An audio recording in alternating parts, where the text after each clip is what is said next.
Soon stopping it was better, however, to know the worst at once. She hurried on, and yet, perhaps, you may hardly be aware yourself how highly it is. The extent of your admiration may take you by surprise some day or other. Mr. Knightley was hard at work upon the lower buttons of his thick leather gaiters, and either the exertion of getting them together, or some other cause, brought the color into his face, as he answered, "Oh, are you there? But you are miserably behindhand. Mr. Cole gave me a hint of it 6 weeks ago." He stopped. Emma felt her foot pressed by Mrs. Weston, and did not herself know what to think. In a moment he went on. "That will never be, however, I can assure you.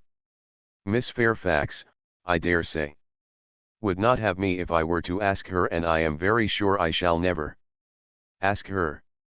Emma returned her friend's pressure with interest, and was pleased enough to exclaim, "You are not vain, Mr. Knightley. I will say that for you."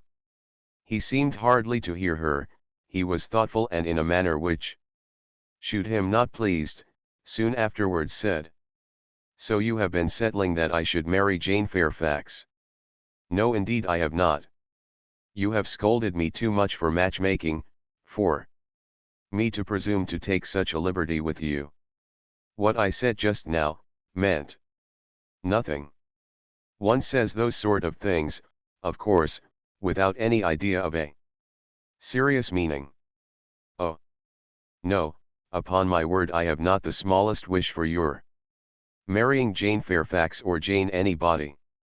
You would not come in and sit with us in this comfortable way, if you were married." Mr. Knightley was thoughtful again.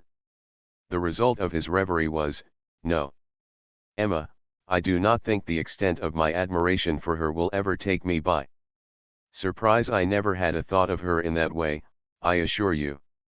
And soon afterwards, "Jane Fairfax is a very charming young woman, but not even Jane Fairfax is perfect. She has a fault. She has not the open temper which a man would wish for in a wife." Emma could not but rejoice to hear that she had a fault. "Well," said she, "and you soon silenced Mr. Cole, I suppose?" "Yes, very soon. He gave me a quiet hint. I told him he was mistaken. He asked my pardon and said no more. Cole does not want to be wiser or wittier than his neighbors. In that respect how unlike dear Mrs. Elton, who wants to be wiser and wittier than all the world. I wonder how she speaks of the Coles, what she calls them. How can she find any appellation for them, deep enough in familiar vulgarity? She calls you, Knightley. What can she do for Mr. Cole? And so, I am not to be surprised that Jane Fairfax accepts her civilities and consents to be with her. Mrs. Weston, your argument weighs most with me. I can much more readily enter into the temptation of getting away from Miss Bates, than I can believe in the triumph of Miss Fairfax's mind over Mrs. Elton. I have no faith in Mrs. Elton's acknowledging herself the inferior in thought, word, or deed, or in her being under any restraint beyond her own scanty rule of good breeding. I cannot imagine that she will not be continually insulting her visitor with praise, encouragement, and offers of service, that she will not be continually detailing her magnificent intentions, from the procuring her a permanent situation to the including her in those delightful exploring parties which are to take place in the barouche landau. Jane Fairfax has feeling, said Mr. Knightley. I do not accuse her of want of feeling. Her sensibilities, I suspect, are strong, and her temper excellent in its power of forbearance, patience, self-control, but it wants openness. She is reserved, more reserved, I think, than she used to be, and I love an open temper. No, till Cole alluded to my supposed attachment, it had never entered my head. I saw Jane Fairfax and conversed with her, with admiration and pleasure always, but with no thought beyond. "Well, Mrs. Weston," said Emma triumphantly when he left them. "What do you say now to Mr. Knightley's marrying Jane Fairfax?" "Why, really, dear Emma, I say that he is so very much occupied by the idea of not being in love with her, that I should not wonder if it were to end in his being so at last. Do not beat me." Chapter 16. Everybody in and about Highbury who had ever visited Mr. Elton, was disposed to pay him attention on his marriage.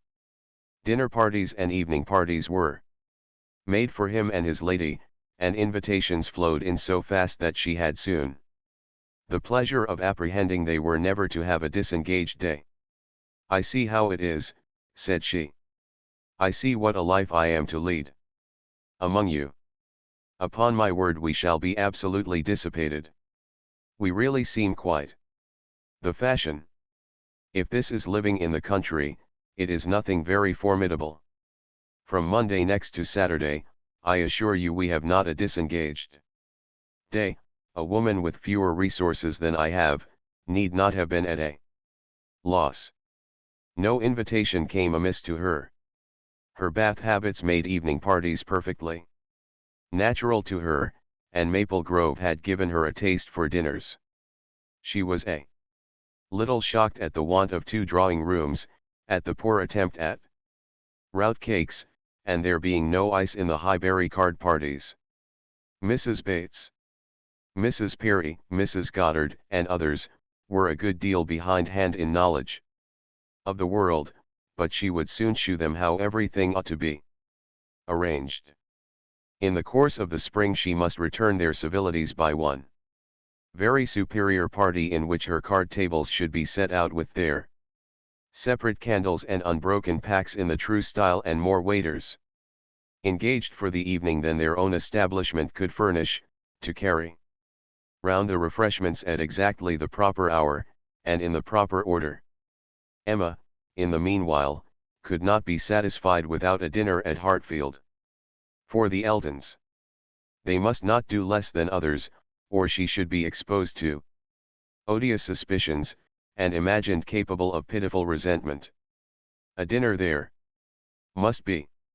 After Emma had talked about it for 10 minutes, Mr. Woodhouse felt no unwillingness, and only made the usual stipulation of not sitting at the bottom of the table himself, with the usual regular difficulty of deciding who should do it for him. The persons to be invited required little thought. Besides the Eltons, it must be the Westons and Mr. Knightley. So far it was all of course, and it was hardly less inevitable that poor little Harriet must be asked to make the 8th, but this invitation was not given with equal satisfaction, and on many accounts Emma was particularly pleased by Harriet's begging to be allowed to decline it. She would rather not be in his company more than she could help. She was not yet quite able to see him and his charming happy wife together, without feeling uncomfortable.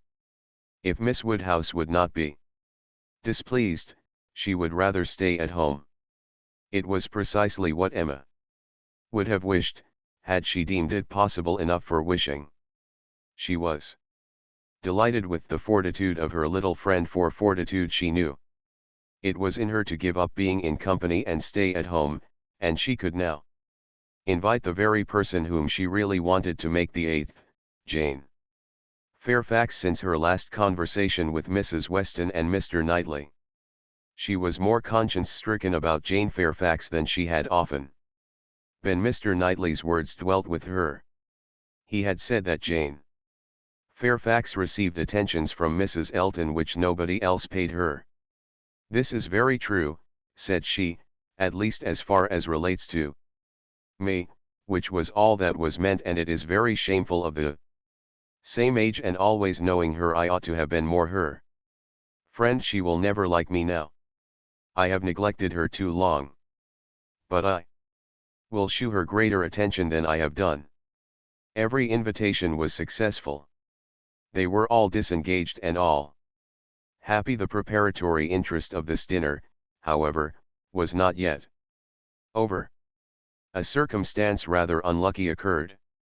The two eldest little Knightleys were engaged to pay their grandpapa and aunt a visit of some weeks in the spring, and their papa now proposed bringing them, and staying one whole day at Hartfield, which one day would be the very day of this party. His professional engagements did not allow of his being put off, but both father and daughter were disturbed by its happening so.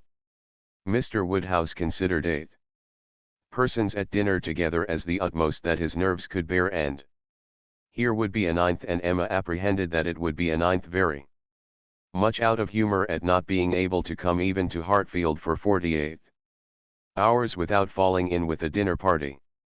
She comforted her father better than she could comfort herself, by representing that though he certainly would make them 9, yet he always said so little that the increase of noise would be very immaterial.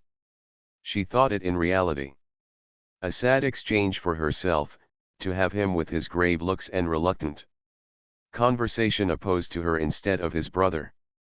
The event was more favorable to Mr. Woodhouse than to Emma. John Knightley came, but Mr. Weston was unexpectedly summoned to town and must be absent on the very day. He might be able to join them in the evening, but certainly not to dinner. Mr. Woodhouse was quite at ease, and the seeing him so, with the arrival of the little boys and the philosophic composure of her brother on hearing his fate, removed the chief of even Emma's vexation. The day came, the party were punctually assembled, and Mr. John Knightley seemed early to devote himself to the business of being agreeable.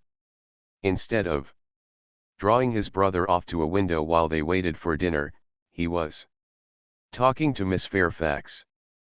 Mrs. Elton, as elegant as lace and pearls could make her, he looked at in silence, wanting only to observe enough for Isabella's information, but Miss Fairfax was an old acquaintance and a quiet girl, and he could talk to her. He had met her before breakfast as he was returning from a walk with his little boys, when it had been just beginning to rain. It was natural to have some civil hopes on the subject, and he said, "I hope you did not venture far, Miss Fairfax, this morning, or I am sure you must have been wet. We scarcely got home in time. I hope you turned directly." "I went only to the post office," said she, "and reached home before the rain was much. It is my daily errand. I always fetch the letters when I am here. It saves trouble, and is a something to get me out. A walk before breakfast does me good. Not a walk in the rain, I should imagine." "No, but it did not absolutely rain when I set out." Mr. John Knightley smiled, and replied, "That is to say, you chose to have your walk, for you were not 6 yards from your own door when I had the pleasure of meeting you, and Henry and John had seen more drops than they could count long before. The post office has a great charm at one period of our lives. When you have lived to my age, you will begin to think letters are never worth going through the rain for." There was a little blush, and then this answer: "I must not hope to be ever situated as you are, in the midst of every dearest connection, and therefore I cannot expect that simply growing older should make me indifferent about letters." "Indifferent? Oh, no, I never conceived you could become indifferent. Letters are no matter of indifference, they are generally a very positive curse. You are speaking of letters of business, mine are letters of friendship." "I have often thought them the worst of the two," replied he, coolly. "Business, you know, may bring money, but friendship hardly ever does." "Ah, you are not serious now." "I know Mr. John Knightley too well. I am very sure he understands the value of friendship as well as anybody. I can easily believe that letters are very little to you, much less than to me, but It is not your being 10 years older than myself which makes the difference, it is not age, but situation. You have everybody dearest to you always at hand. I, probably, never shall again, and therefore till I have outlived all my affections, a post office, I think, must always have power to draw me out, in worse weather than today. When I talked of your being altered by time, by the progress of years, said John Knightley, I meant to imply the change of situation which time usually brings. I consider one as including the other. Time will generally lessen the interest of every attachment not within the daily circle, but that is not the change I had in view for you. As an old friend, you will allow me to hope, Miss Fairfax, that 10 years hence you may have as many concentrated objects as I have. It was kindly said, and very far from giving offense. A pleasant thank. You seemed meant to laugh it off, but a blush, a quivering lip, a tear in the eye, shewed that it was felt beyond a laugh. Her attention was now claimed by Mr. Woodhouse, who being, according to his custom on such occasions, making the circle of his guests, and paying his particular compliments to the ladies, was ending with her and with all his mildest urbanity, said, I am very sorry to hear, Miss Fairfax, of your being out this morning in the rain. Young ladies should take care of themselves. Young ladies are delicate plants. They should take care of their health and their complexion. My dear, did you change your stockings? Yes, sir, I did indeed, and I am very much obliged by your kind solicitude about me. My dear Miss Fairfax, young ladies are very sure to be cared for. I hope your good grandmamma and aunt are well. They are some of my very old friends. I wish my health allowed me to be a better neighbor. You do us a great deal of honor today, I am sure. My daughter and I are both highly sensible of your goodness, and have the greatest satisfaction in seeing you at Hartfield. The kind-hearted, polite old man might then sit down and feel that he had done his duty, and made every fair lady welcome and easy. By this time, the walk in the rain had reached Mrs. Eldon, and her remonstrances now opened upon Jane. My dear Jane, what is this I hear, going to the post office in the rain? This must not be, I assure you, you sad girl, how could you do such a thing? It is a sign I was not there to take care of you. Jane very patiently assured her that she had not caught any cold. Oh, do not tell me. You really are a very sad girl, and do not know how to take care of yourself. To the post office indeed. Mrs. Weston, did you ever hear the like? You and I must positively exert our authority. My advice, said Mrs. Weston kindly and persuasively, I certainly do feel tempted to give.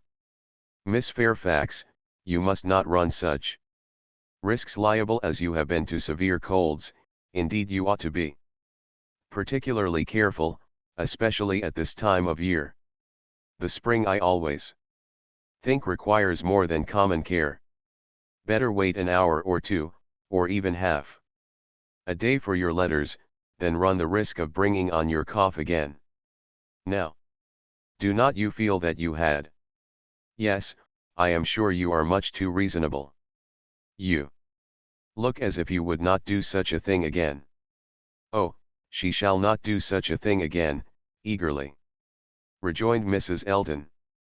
We will not allow her to do such a thing again. And nodding significantly, there must be some arrangement made, there must indeed. I shall speak to Mr. E. the man who fetches our letters every morning. One of our men, I forget his name, shall inquire for yours too and bring them to you. That will obviate all difficulties. You know, and from us I really think, my dear Jane, you can have no scruple to accept such an accommodation. You are extremely kind, said Jane, but I cannot give up my early walk. I am advised to be out of doors as much as I can.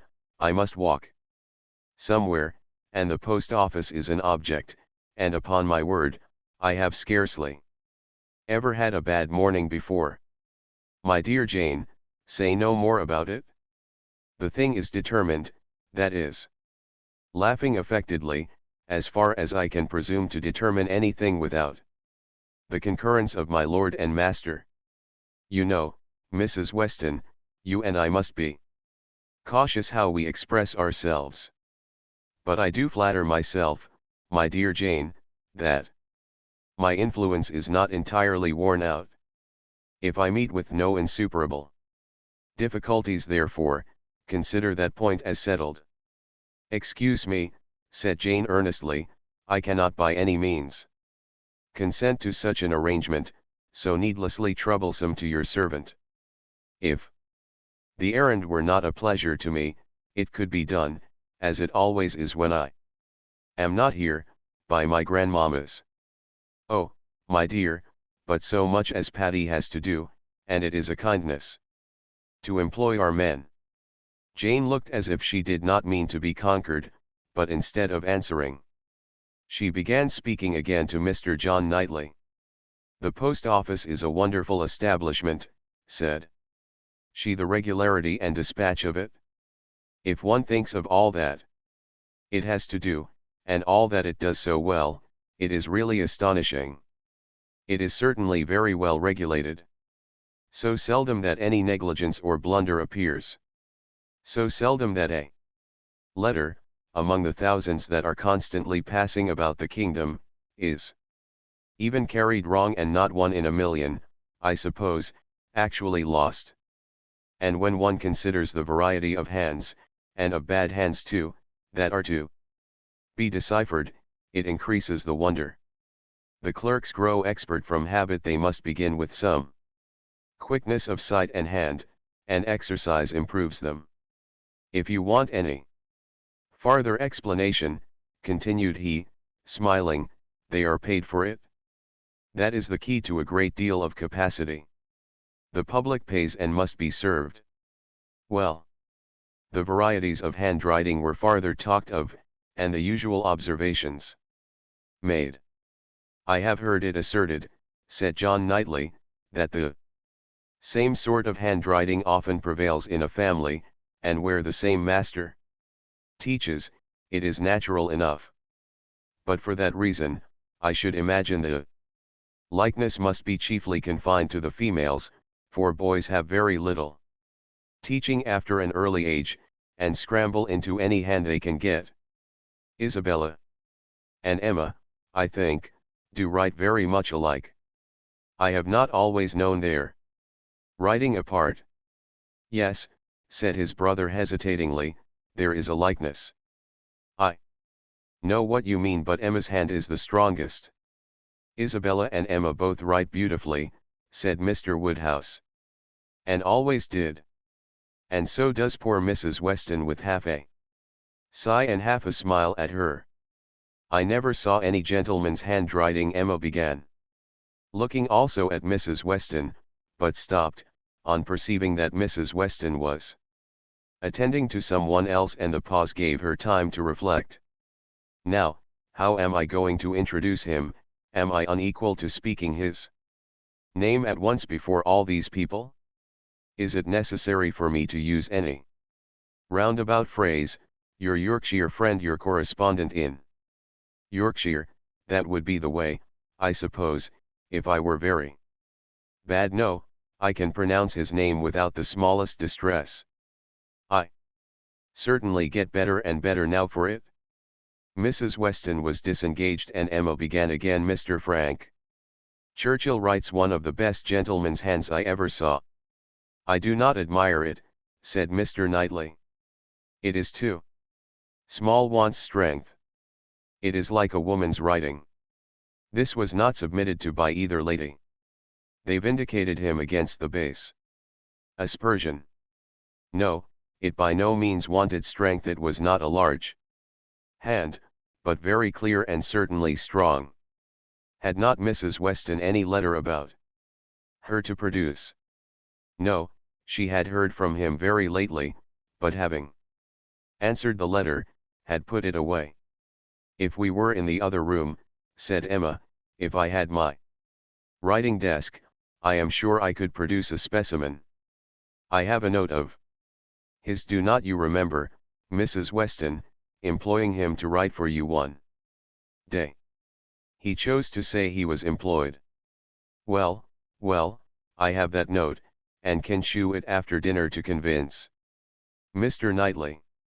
Oh, when a gallant young man, like Mr. Frank Churchill, said Mr. Knightley dryly, writes to a fair lady like Miss Woodhouse, he will, of course, put forth his best.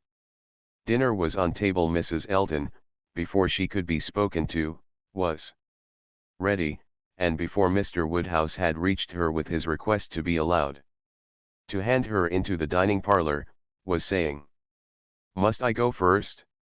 I really am ashamed of always leading the way." Jane's solicitude about fetching her own letters had not escaped Emma. She had heard and seen it all, and felt some curiosity to know whether the wet walk of this morning had produced any. She suspected that it had, that it would not have been so resolutely encountered but in full expectation of hearing from some one very dear, and that it had not been in vain. She thought there was an air of greater happiness than usual aglow both of complexion and spirits. She could have made an inquiry or two, as to the expedition and the expense of the Irish mails, it was at her tongue's end, but she abstained. She was quite determined not to utter a word that should hurt Jane Fairfax's feelings, and they followed the other ladies out of the room, arm in arm, with an appearance of goodwill highly becoming to the beauty and grace of each. Chapter 17. When the ladies returned to the drawing-room after dinner, Emma found it hardly possible to prevent their making two distinct parties, with so much perseverance in judging and behaving ill did Mrs. Elton engross Jane Fairfax and slight herself. She and Mrs. Weston were obliged to be almost always either talking together or silent together. Mrs. Elton left them no choice. If Jane repressed her for a little time, she soon began again, and though much that passed between them was in a half-whisper, especially on Mrs. Elton's side, there was no avoiding a knowledge of their principal subjects, the post office, catching cold, fetching letters, and friendship were long under discussion, and to them succeeded one, which must be at least equally unpleasant to Jane, inquiries whether she had yet heard of any situation likely to suit her, and professions of Mrs. Elton's meditated activity. "Here is April come," said she, "I get quite anxious about you. June will soon be here. But I have never fixed on June or any other month, merely looked forward to the summer in general. But have you really heard of nothing?" "I have not even made any inquiry, I do not wish to make any yet." "Oh, my dear, we cannot begin too early, you are not aware of the difficulty of procuring exactly the desirable thing." "I not aware," said Jane, shaking her head, "dear Mrs. Elton. Who can have thought of it as I have done? But you have not seen so much of the world as I have. You do not know how many candidates there always are for the first situations. I saw a vast deal of that in the neighborhood round Maple Grove. A cousin of Mr. Suckling, Mrs. Bragge, had such an infinity of applications, everybody was anxious to be in her family, for she moves in the first circle. Wax candles in the schoolroom. You may imagine how desirable. Of all houses in the kingdom, Mrs. Bragge's is the one I would most wish to see you in. Colonel and Mrs. Campbell are to be in town again by midsummer," said Jane.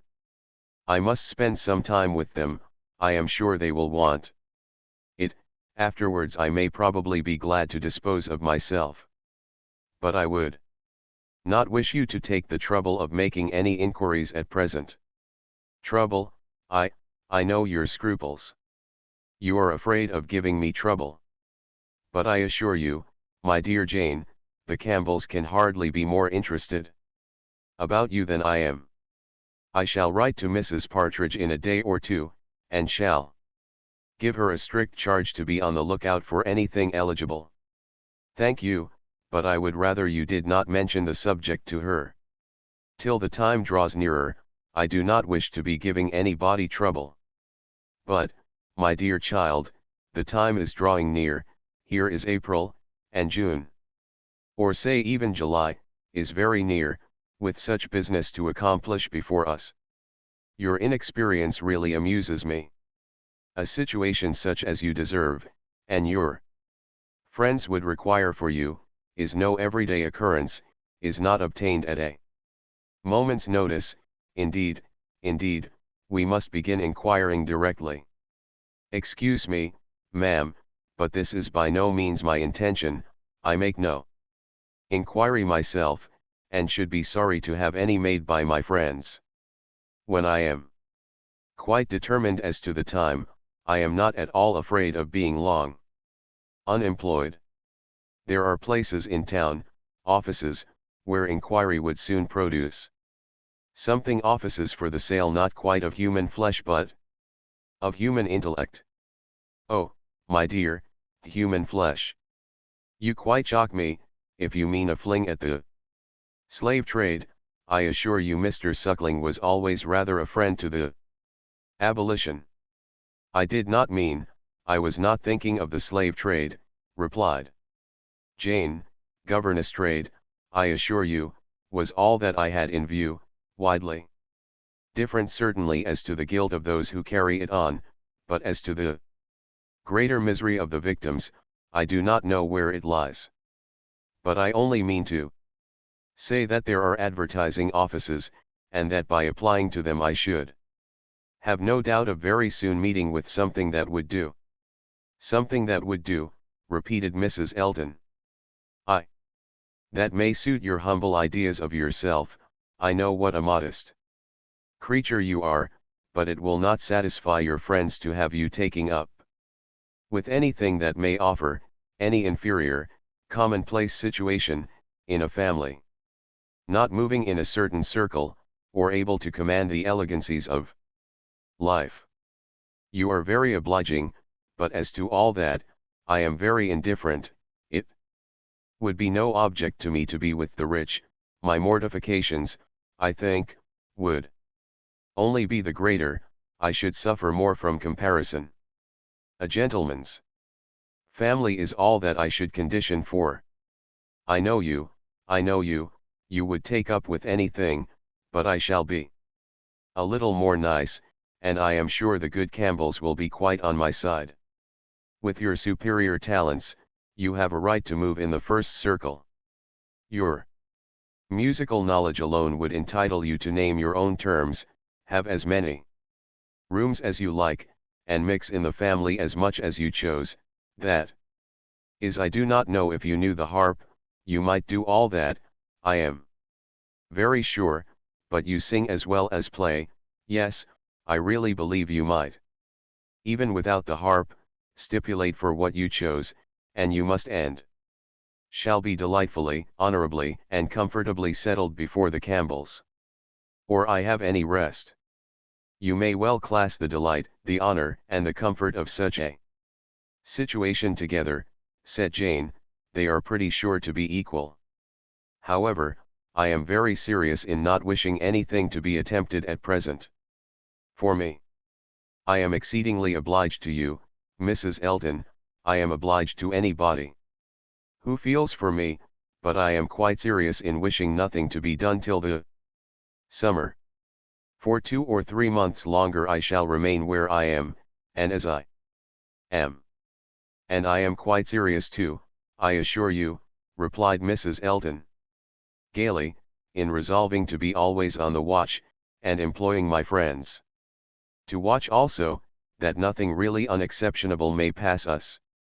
In this style she ran on, never thoroughly stopped by anything till Mr. Woodhouse came into the room. Her vanity had then a change of object, and Emma heard her saying in the same half-whisper to Jane. "Here comes this dear old beau of mine, I protest, only think of his gallantry in coming away before the other men, what a dear creature. He is, I assure you I like him excessively. I admire all that quaint, old-fashioned politeness, it is much more to my taste than modern ease often disgusts me. But this good old Mr. Woodhouse, I wish you had heard his gallant speeches to me at dinner. Oh! I assure you I began to think my caro sposo would be absolutely jealous. I fancy I am rather a favorite, he took notice of my gown. How do you like it, Selena's? Choice handsome, I think, but I do not know whether it is not over-trimmed. I have the greatest dislike to the idea of being over-trimmed, quite a horror of finery.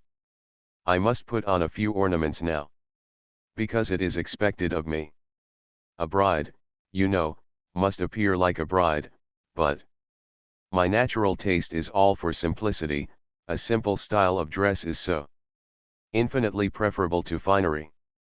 But I am quite in the minority, I believe.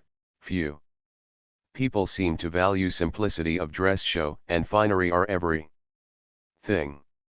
I have some notion of putting such a trimming as this to my white and silver poplin. Do you think it will look well? The whole party were but just reassembled in the drawing-room when Mr. Weston made his appearance among them. He had returned to a late dinner, and walked to Hartfield as soon as it was over. He had been too much expected by the best judges, for surprise, but there was great joy. Mr. Woodhouse was almost as glad to see him now, as he would have been sorry to see him before. John Knightley only was in mute astonishment that a man who might have spent his evening quietly at home after a day of business in London, should set off again, and walk half a mile to another man's house, for the sake of being in mixed company till bedtime, of finishing his day in the efforts of civility. And the noise of numbers, was a circumstance to strike him deeply. A man who had been in motion since 8 o'clock in the morning, and might now have been still, who had been long talking, and might have been silent, who had been in more than one crowd, and might have been alone, such a man, to quit the tranquillity and independence of his own fireside, and on the evening of a cold sleety April day rush out again into the world, could he by a touch of his finger have instantly taken back his wife, there would have been a motive, but his coming would probably prolong rather than break up the party. John Knightley looked at him with amazement, then shrugged his shoulders, and said, I could not have believed it even of him. Mr. Weston meanwhile, perfectly unsuspicious of the indignation he was exciting, happy and cheerful as usual, and with all the right of being principal talker, which a day spent anywhere from home confers, was making himself agreeable among the rest, and having satisfied the inquiries of his wife as to his dinner, convincing her that none of all her careful directions to the servants had been forgotten, and spread abroad what public news he had heard, was proceeding to a family communication, which, though principally addressed to Mrs. Weston, he had not the smallest doubt of being highly interesting to everybody in the room. He gave her a letter, it was from Frank.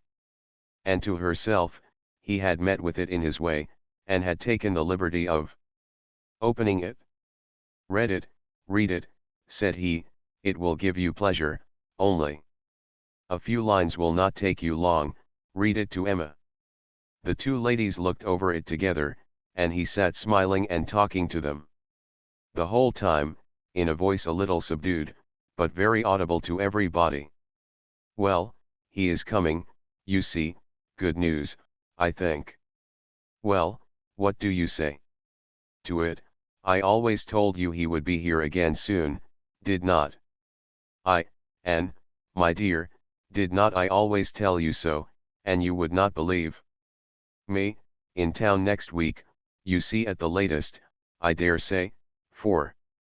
She is as impatient as the black gentleman when anything is to be done. Most likely they will be there tomorrow or Saturday. As to her illness, all. Nothing of course.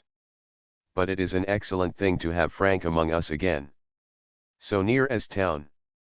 They will stay a good while when they do come, and he will be half his time with us. This is precisely what I wanted. Well, pretty good news. Is not it? Have you finished it? Has Emma read it all? Put it up, we will have a good talk about it some other time, but it will not do now. I shall only just mention the circumstance to the others in a common way. Mrs. Weston was most comfortably pleased on the occasion. Her looks and words had nothing to restrain them. She was happy, she knew she was happy, and knew she ought to be happy. Her congratulations were warm and open, but Emma could not speak so fluently. She was a little occupied in weighing her own feelings, and trying to understand the degree of her agitation, which she rather thought was considerable.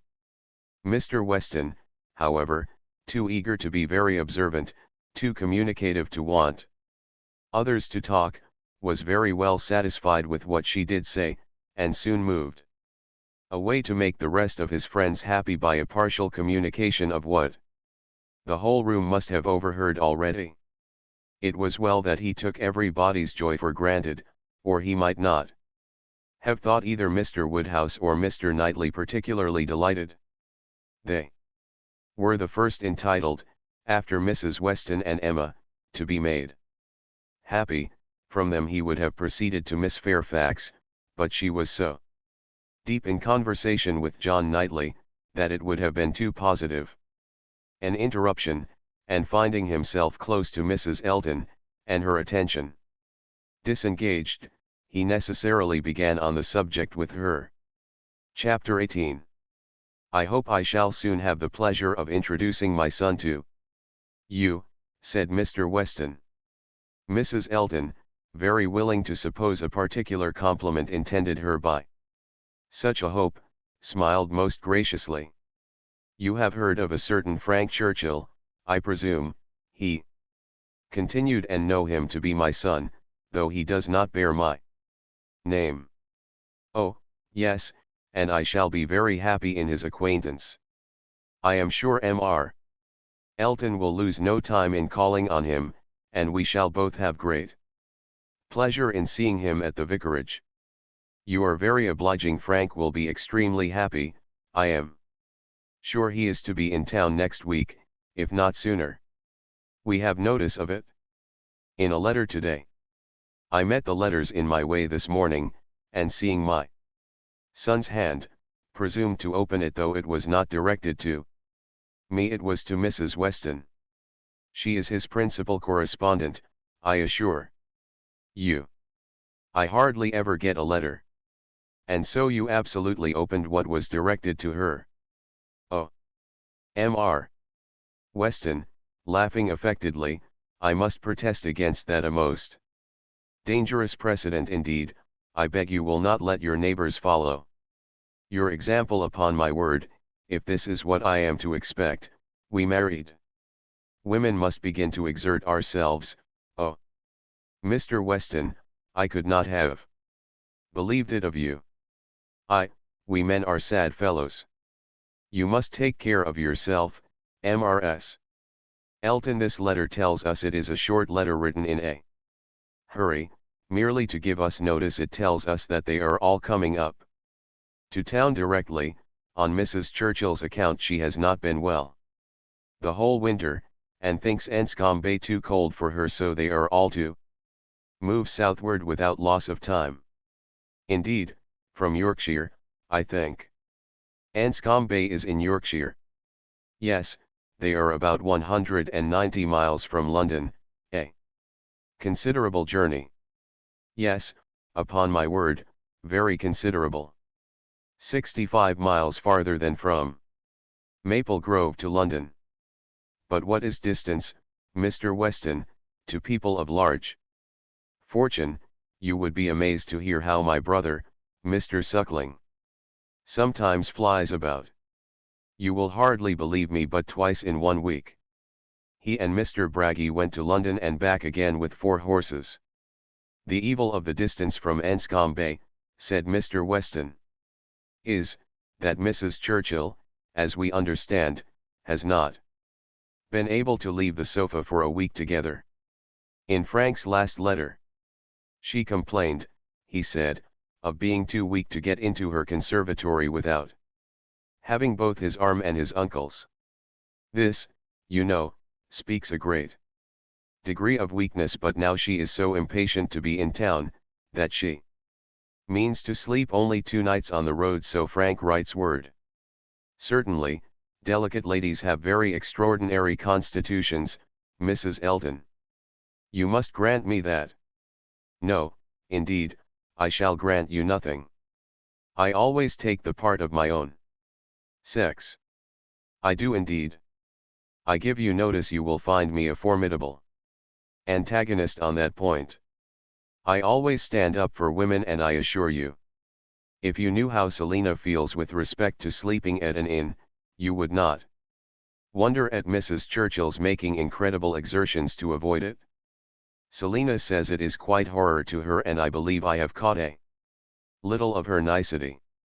She always travels with her own sheets, an excellent precaution. Does Mrs. Churchill do the same? Depend upon it, Mrs. Churchill does everything that any other fine lady ever did. Mrs. Churchill will not be second to any lady in the land. 4. Mrs. Elton eagerly interposed with, "Oh, Mr. Weston, do not mistake me. Selina is no fine lady, I assure you. Do not run away with such an idea. Is not she? Then she is no rule for Mrs. Churchill, who is as thorough a fine lady as anybody ever beheld." Mrs. Elton began to think she had been wrong in disclaiming so warmly. It was by no means her object to have it believed that her sister was not a fine lady. Perhaps there was want of spirit in the pretense of it, and she was considering in what way she had best retract, when Mr. Weston went on. "Mrs. Churchill is not much in my good graces, as you may suspect, but this is quite between ourselves. She is very fond of Frank, and therefore I would not speak ill of her. Besides, she is out of health now. But that indeed, by her own account, she has always been. I would not say so to everybody, Mrs. Elton, but I have not much faith in Mrs. Churchill's illness. If she is really ill, why not go to Bath, Mr. Weston, to Bath, or to Clifton? She has taken it into her head that Enscombe is too cold for her. The fact is, I suppose, that she is tired of Enscombe. She has now been a longer time stationary there, than she ever was before, and she begins to want change. It is a retired place. A fine place, but very retired. I like Maple Grove, I dare say. Nothing can stand more retired from the road than Maple Grove. Such an immense plantation all round it. You seem shut out from everything in the most complete retirement, and Mrs. Churchill probably has not health or spirits like Selina to enjoy that sort of seclusion. Or, perhaps she may not have resources enough in herself to be qualified for a country life. I always say a woman cannot have too many resources, and I feel very thankful that I have so many myself as to be quite independent of society. Frank was here in February for a fortnight. So I remember to have heard. He will find an addition to the Society of Highbury when he comes again, that is, if I may presume to call myself an addition. But perhaps he may never have heard of there being such a creature in the world. This was too loud a call for a compliment to be passed by, and Mr. Weston, with a very good grace, immediately exclaimed, "My dear madam! Nobody but yourself could imagine such a thing possible. Not heard of you. I believe Mrs. Weston's letters lately have been full of very little else than Mrs. Eldon." He had done his duty and could return to his son. "When Frank left us," continued he, "it was quite uncertain when we might see him again, which makes this day's news doubly welcome. It has been completely unexpected. That is, I always had a strong persuasion he would be here again soon. I was sure something favorable would turn up, but nobody believed me. He and Mrs. Weston were both dreadfully desponding. How could he contrive to come? And how could it be supposed that his uncle and aunt would spare him again, and so forth? I always felt that something would happen in our favor, and so it has, you see. I have observed, Mrs. Eldon, in the course of my life, that if things are going untowardly one month, they are sure to mend the next." "Very true, Mr. Weston, perfectly true.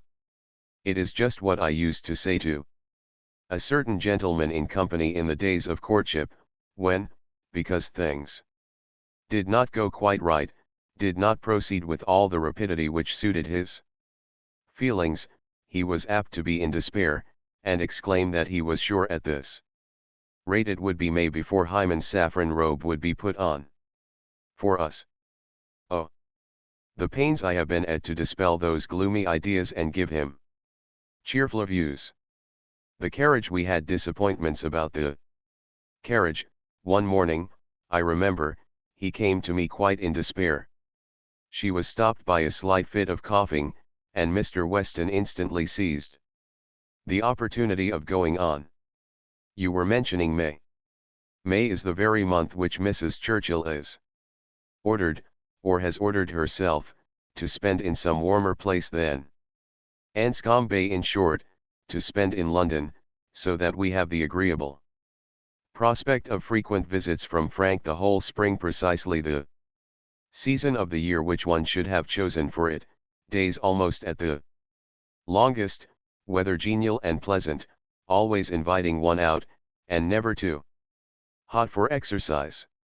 When he was here before, we made the best of it, but there was a good deal of wet, damp, cheerless weather. There always is in February, you know, and we could not do half that we intended. Now will be the time. This will be complete enjoyment, and I do not know, Mrs. Eldon, whether the uncertainty of our meetings, the sort of constant expectation there will be of his coming in today or tomorrow, and at any hour, may not be more friendly to happiness than having him actually in the house. I think it is so. I think it is the state of mind which gives most spirit and delight. I hope you will be pleased with my son, but you must not expect a prodigy. He is generally thought a fine young man, but do not expect a prodigy. Mrs. Weston's partiality for him is very great, and, as you may suppose, most gratifying to me. She thinks nobody equal to him. And I assure you, Mr. Weston, I have very little doubt that my opinion will be decidedly in his favor. I have heard so much in praise of Mr. Frank Churchill. At the same time, it is fair to observe, that I am one of those who always judge for themselves, and are by no means implicitly guided by others. I give you notice that as I find your son, so I shall judge of him. I am no flatterer." Mr. Weston was musing. "I hope," said he presently, "I have not been severe upon poor Mrs. Churchill. If she is ill, I should be sorry to do her injustice, but there are some traits in her character which make it difficult for me to speak of her with the forbearance I could wish. You cannot be ignorant, Mrs. Eldon, of my connection with the family, nor of the treatment I have met with, and, between ourselves, the whole blame of it is to be laid to her. She was the instigator. Frank's mother would never have been slighted as she was, but For her. Mr. Churchill has pride, but his pride is nothing to his wife's. His is a quiet, indolent, gentlemanlike sort of pride that would harm nobody. And only make himself a little helpless and tiresome, but her pride is arrogance and insolence. And what inclines one less to bear, she has no fair pretence of family or blood. She was nobody when he married her, barely the daughter of a gentleman, but ever since her being turned into a Churchill she has out-Churchilled them all in high and mighty claims, but in herself, I assure you, she is an upstart. Only think, well, that must be infinitely provoking. I have quite a horror of upstarts. Maple Grove has given me a thorough disgust to people of that sort, for there is a family in that neighborhood who are such an annoyance to my brother and sister from the airs they give themselves. Your description of Mrs. Churchill made me think of them directly. People of the name of Tupman, very lately settled there, and encumbered with many low connections, but giving themselves immense airs, and expecting to be on a footing with the old established families. A year and a half is the very utmost that they can have lived at West Hall, and how they got their fortune nobody knows. They came from Birmingham, which is not a place to promise much, you know, Mr. Weston. One has not great hopes from Birmingham. I always say there is something direful in the sound, but nothing more is positively known of the Tupmans, though a good many things I assure you are suspected, and yet by their manners they evidently think themselves equal even to my brother, Mr. Suckling, who happens to be one of their nearest neighbors. It is infinitely too bad. Mr. Suckling, who has been 11 years a resident at Maple Grove, and whose father had it before him, I believe, at least I am almost sure that old Mr. Suckling had completed the purchase before his death. They were interrupted. Tea was carrying round, and Mr. Weston, having said all that he wanted, soon took the opportunity of walking away. After tea, Mr. and Mrs. Weston, and Mr. Elton sat down with Mr. Woodhouse to cards. The remaining 5 were left to their own powers, and Emma doubted their getting on very well, for Mr. Knightley seemed little disposed for conversation. Mrs. Elton was wanting notice, which nobody had inclination to pay, and she was herself in a worry of spirits which would have made her prefer being silent. Mr. John Knightley proved more talkative than his brother. He was to leave them early the next day, and he soon began with, "Well, Emma, I do not believe I have anything more to say about the boys, but you have your sister's letter, and everything is down at full length there, we may be sure. My charge would be much more concise than hers, and probably not much in the same spirit. All that I have to recommend being comprised in, do not spoil them, and do not physic them." "I rather hope to satisfy you both," said Emma, "for I shall do all in my power to make them happy, which will be enough for Isabella, and happiness must preclude false indulgence and physic. And if you find them troublesome, you must send them home again." "That is very likely." "You think so, do not you?" "I hope I am aware that they may be too noisy for your father, or even may be some encumbrance to you, if your visiting engagements continue to increase as much as they have done lately." "Increase? Certainly. You must be sensible that the last half year has made a great difference in your way of life." "Difference? No, indeed I am not. There can be no doubt of your being much more engaged with company than you used to be. Witness this very time. Here am I come down for only 1 day. And you are engaged with a dinner party. When did it happen before, or anything like it? Your neighborhood is increasing, and you mix more with it. A little while ago, every letter to Isabella brought an account of fresh gaieties, dinners at Mr. Cole's, or balls at the Crown. The difference which Randalls alone makes in your goings-on, is very great. Yes, said his brother quickly, it is Randalls that does it. All.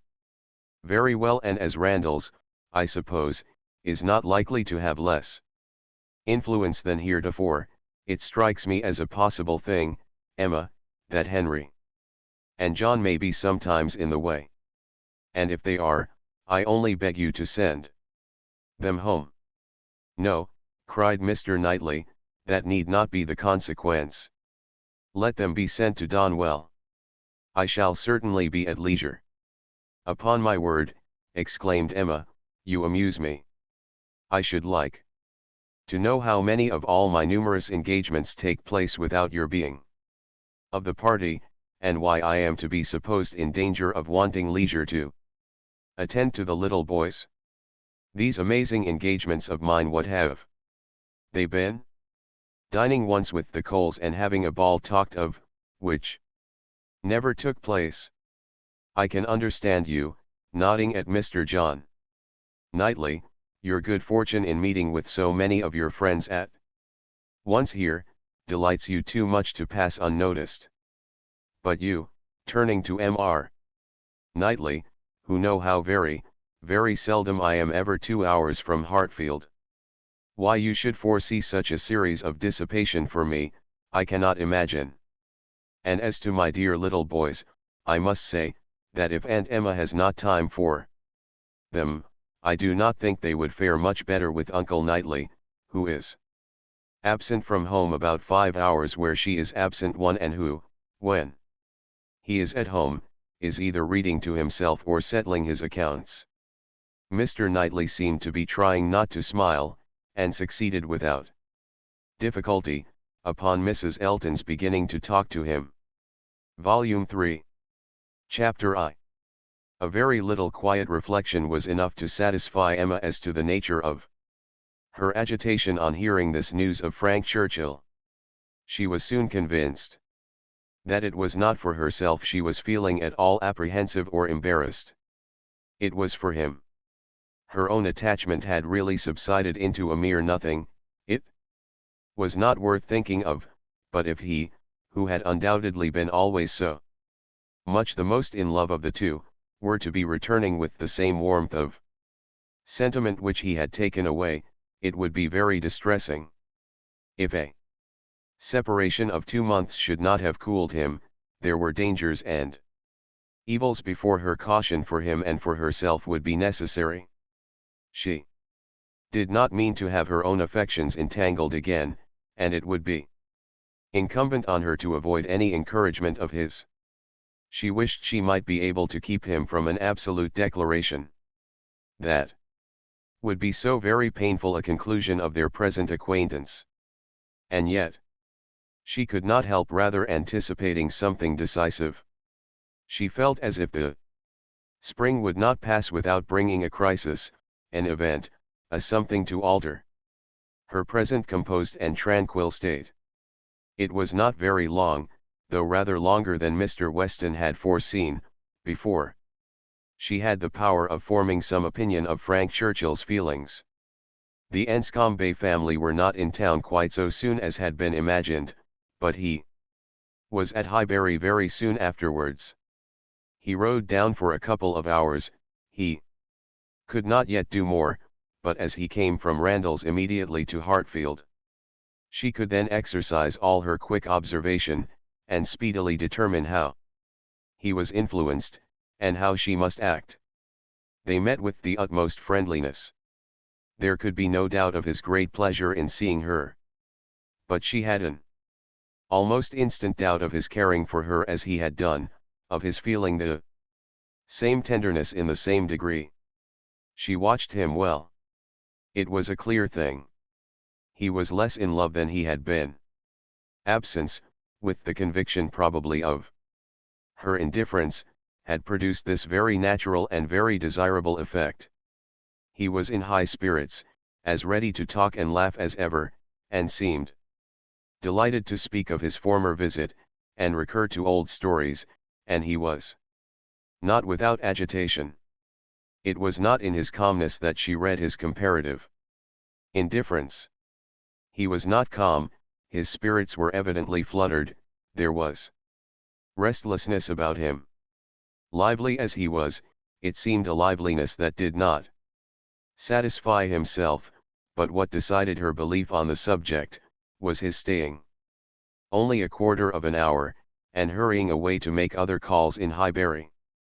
He had seen a group of old acquaintance in the street as he passed. He had not stopped, he would not stop for more than a word, but he had the vanity to think they would be disappointed if he did not call, and much as he wished to stay longer at Hartfield, he must hurry off.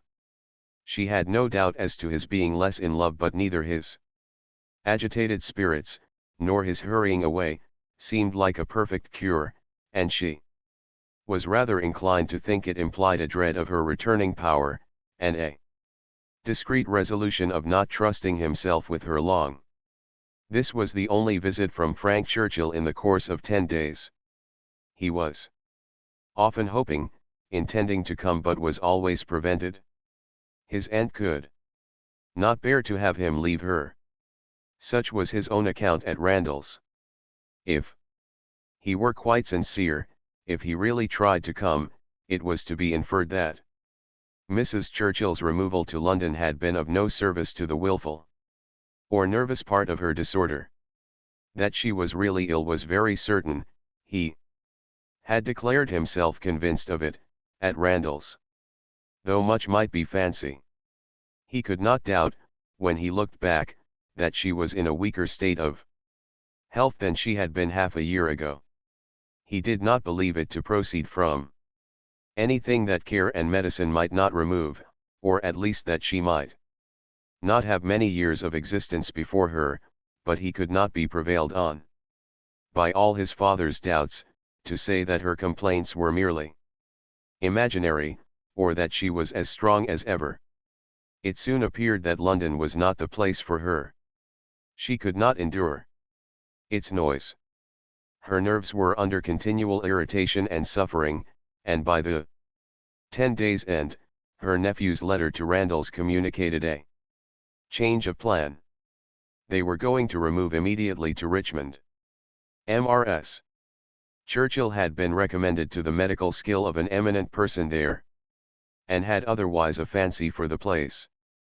A ready furnished house in a favourite spot was engaged, and much benefit expected from the change. Emma heard that Frank wrote in the highest spirits of this arrangement, and seemed most fully to appreciate the blessing of having 2 months before him of such near neighbourhood to many dear friends, for the house was taken for May and June. She was told that now he wrote with the greatest confidence of being often with them, almost as often as he could even wish. Emma saw how Mr. Weston understood these joyous prospects. He was considering her as the source of all the happiness they offered. She hoped it was not so. 2 months must bring it to the proof. Mr. Weston's own happiness was indisputable. He was quite delighted. It was the very circumstance he could have wished for. Now, it would be really having Frank in their neighbourhood. What were 9 miles to a young man, an hour's ride? He would be always coming over.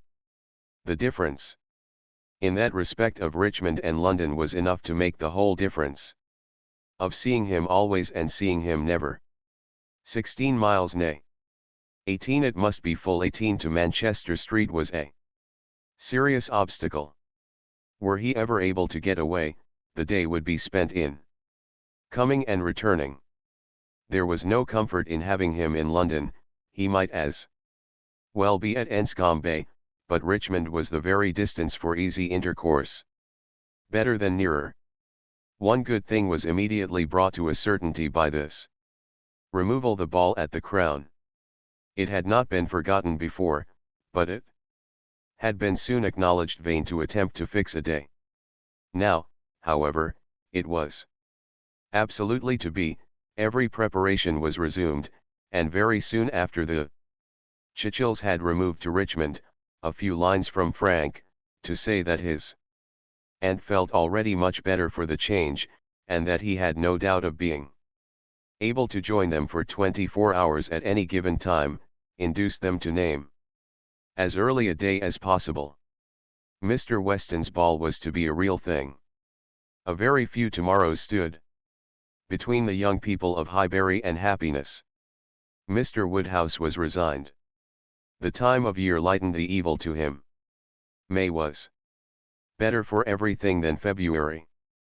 Mrs. Bates was engaged to spend the evening at Hartfield, James had due notice, and he sanguinely hoped that neither dear little Henry nor dear little John would have anything the matter with them, while dear Emma were gone.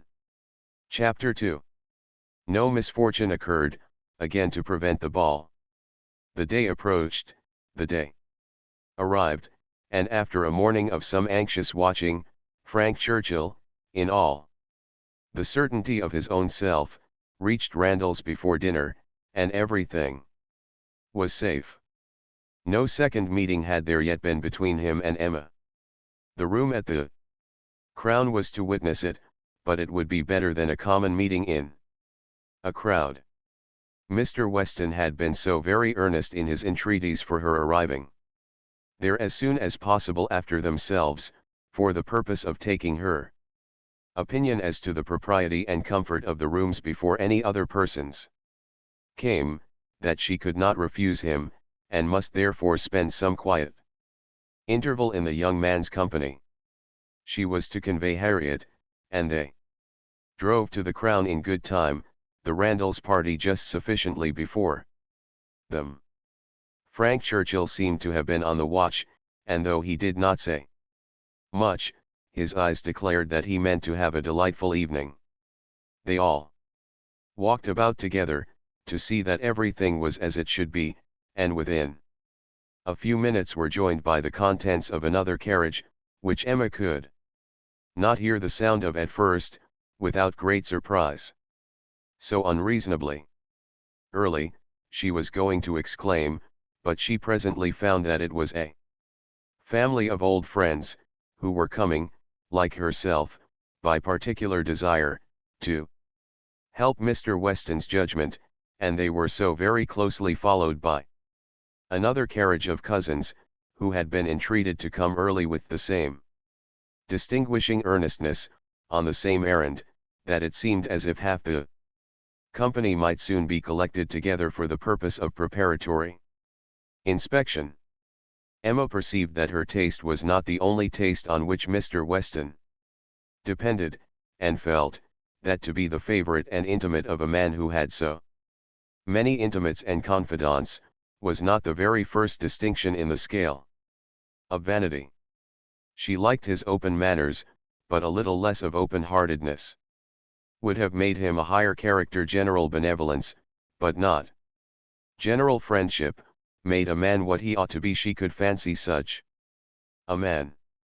The whole party walked about, and looked, and praised again, and then, having nothing else to do, formed a sort of half-circle round the fire, to observe in their various modes, till other subjects were started, that, though a fire in the evening was still very pleasant. Emma found that it was not Mr. Weston's fault that the number of privy councillors was not yet larger. They had stopped at Mrs. Bates's door to offer the use of their carriage, but the aunt and niece were to be brought by the Eltons. Frank was standing by her, but not steadily. There was a restlessness, which shewed a mind not at ease. He was looking about, he was going to the door, he was watching for the sound of other carriages, impatient to begin, or afraid of being always near her. Mrs. Elton was spoken of. "I think she must be here soon," said he. "I have a great curiosity to see Mrs. Elton, I have heard so much of her. It cannot be long, I think, before she comes." A carriage was heard. He was on the move immediately, but coming back, said, "I am forgetting that I am not acquainted with her. I have never seen either Mr. or Mrs. Elton."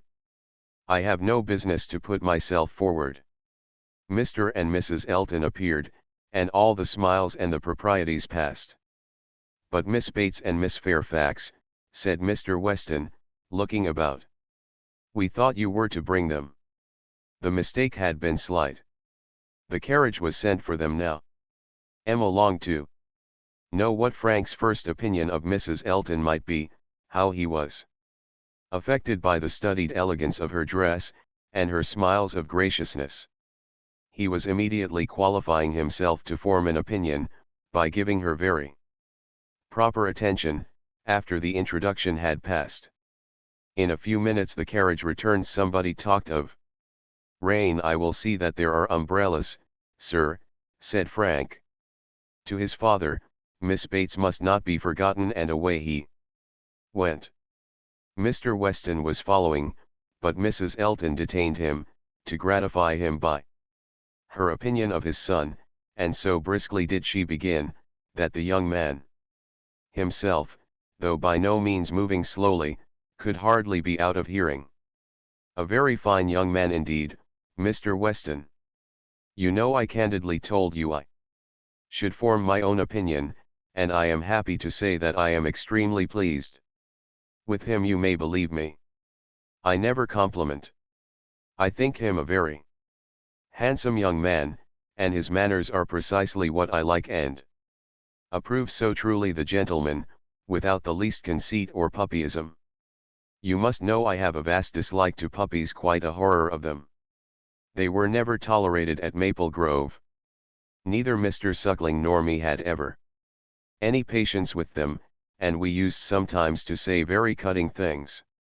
Selina, who is mild almost to a fault, bore with them much better. While she talked of his son, Mr. Weston's attention was chained, but when she got to Maple Grove, he could recollect that there were ladies just arriving to be attended to, and with happy smiles must hurry away. Mrs. Elton turned to Mrs. Weston. I have no doubt of its being our carriage with Miss Bates and Jane.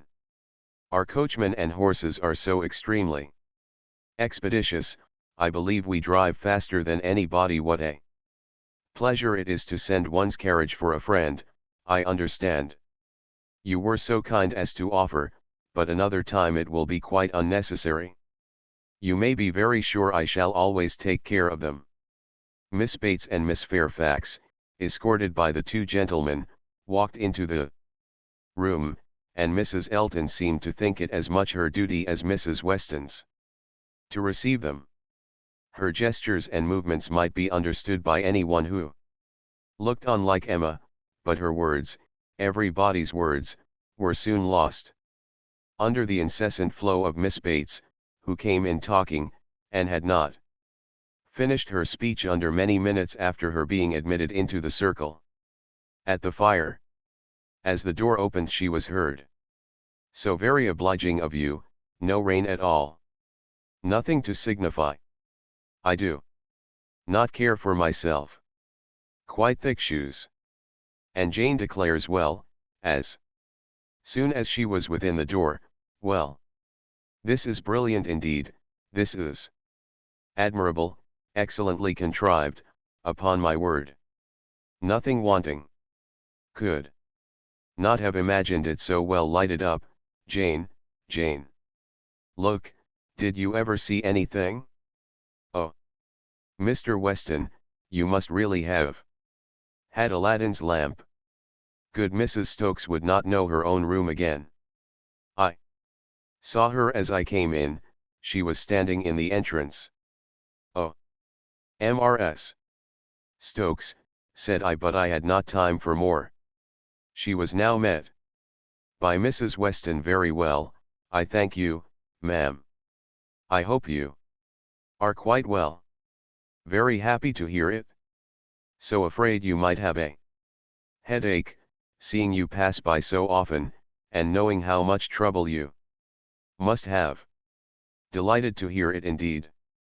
Ah, dear Mrs. Elton, so obliged to you. For the carriage, excellent time. Jane and I quite ready. Did not keep the horses a moment. Most comfortable carriage, oh. And I am sure our thanks are due to you, Mrs. Weston, on that score. Mrs. Elton had most kindly sent Jane a note, or we should have been but two such offers in one day, never were such neighbors. I said to my mother, upon my word, ma'am. Thank you, my mother is remarkably well. Gone to Mr. Woodhouse's. I made her take her shawl, for the evenings are not warm, her large new shawl, Mrs. Dixon's wedding present, so kind of her to think of my mother. Bought at Weymouth, you know Mr. Dixon's choice. There were three others, Jane says, which they hesitated about some time. Colonel Campbell rather preferred an olive. My dear Jane, are you sure you did not wet your feet? It was but a drop or two, but I am so afraid. But Mr. Frank Churchill was so extremely, and there was a mat to step upon. I shall never forget his extreme politeness. Oh, Mr. Frank Churchill, I must tell you, my mother's spectacles have never been in fault since the rivet never came out again. My mother often talks of your good nature. Does not she? Jane, do not we often talk of Mr. Frank Churchill? Ah, here's Miss Woodhouse. Dear Miss Woodhouse, how do you do? Very well, I thank you, quite well. This is meeting quite in fairyland. Such a transformation must not compliment, I know, eyeing Emma most complacently. That would be rude, but upon my word, Miss Woodhouse, you do look. How do you like Jane's hair? You are a judge. She did it all herself. Quite wonderful how she does her hair. No hairdresser from London, I think, could. Dr. Hughes, I declare, and Mrs. Hughes must go and speak to Dr. and Mrs. Hughes for a moment. How do you do? How do you do? Very well, I thank you. This is delightful, is not it? Where's dear Mr. Richard? Oh, there he is. Don't disturb him. Much better employed talking to the young ladies. How do you do, Mr. Richard? I saw you the other day as you rode through the town. Mrs. Otway, I protest, and good Mr. Otway, and Miss Otway and Miss Caroline, such a host of friends, and Mr. George and Mr. Arthur. How do you do? How do you all do? Quite well, I am much obliged to you. Never better. Don't I hear another carriage? Who can this be? Very likely the worthy Coles. Upon my word, this is charming to be standing about among such friends. And such a noble fire. I am quite roasted. No coffee, I thank you, for me never take coffee. A little tea, if you please, sir, by and by. No hurry. Oh, here it comes. Everything so good. Frank Churchill returned to his station by Emma, and as soon as Miss Bates was quiet, she found herself necessarily overhearing the discourse of Mrs. Elton and Miss Fairfax, who were standing a little way behind her. He was thoughtful. Whether he were overhearing too, she could not determine. After a good many compliments to Jane on her dress and look, compliments very quietly and properly taken, Mrs. Elton was evidently wanting to be complimented herself, and it was, how do you like my gown? How do you like my trimming? How has Wright done my hair? With many other relative questions, all answered with patient politeness. Mrs. Elton then said, nobody can think less of dress in general than I do, but upon such an occasion as this, when everybody's eyes are so much upon me, and in compliment to the Westons, who I have no doubt are giving this ball chiefly to do me honor, I would not wish to be inferior to others. And I see very few pearls in the room except mine, so Frank Churchill is a capital dancer. I understand we shall see if our styles suit. A fine young man certainly is Frank Churchill. I like him very well. At this moment Frank began talking so vigorously, that Emma could not but imagine he had overheard his own praises, and did not want to hear more, and the voices of the ladies were drowned for a while, till another suspension brought Mrs. Elton's tones again distinctly forward. Mr. Elton had just joined them, and his wife was exclaiming, "Oh, you have found us out at last, have you, in our seclusion? I was this moment telling Jane, I thought you would begin to be impatient for tidings of us." "Jane," repeated Frank Churchill, with a look of surprise and displeasure. "That is easy, but Miss Fairfax does not disapprove it, I suppose." "How do you like Mrs. Elton?" said Emma in a whisper. "Not at all." "You are ungrateful." "Ungrateful, what do you mean?" Then changing from a frown to a smile, "No, do not tell me, I do not want to know what you mean. Where is my father? When are we to begin dancing?" Emma could hardly understand him, he seemed in an odd humor. He walked off to find his father, but was quickly back again with both Mr. and Mrs. Weston. He had met with them in a little perplexity, which must be laid before Emma. It had just occurred to Mrs. Weston that Mrs. Elton must be asked to begin the ball, that she would expect it, which interfered with all their wishes of giving Emma that distinction. Emma heard the sad truth with fortitude. "And what are we to do for a proper partner for her?" said Mr. Weston. "She will think Frank ought to ask her."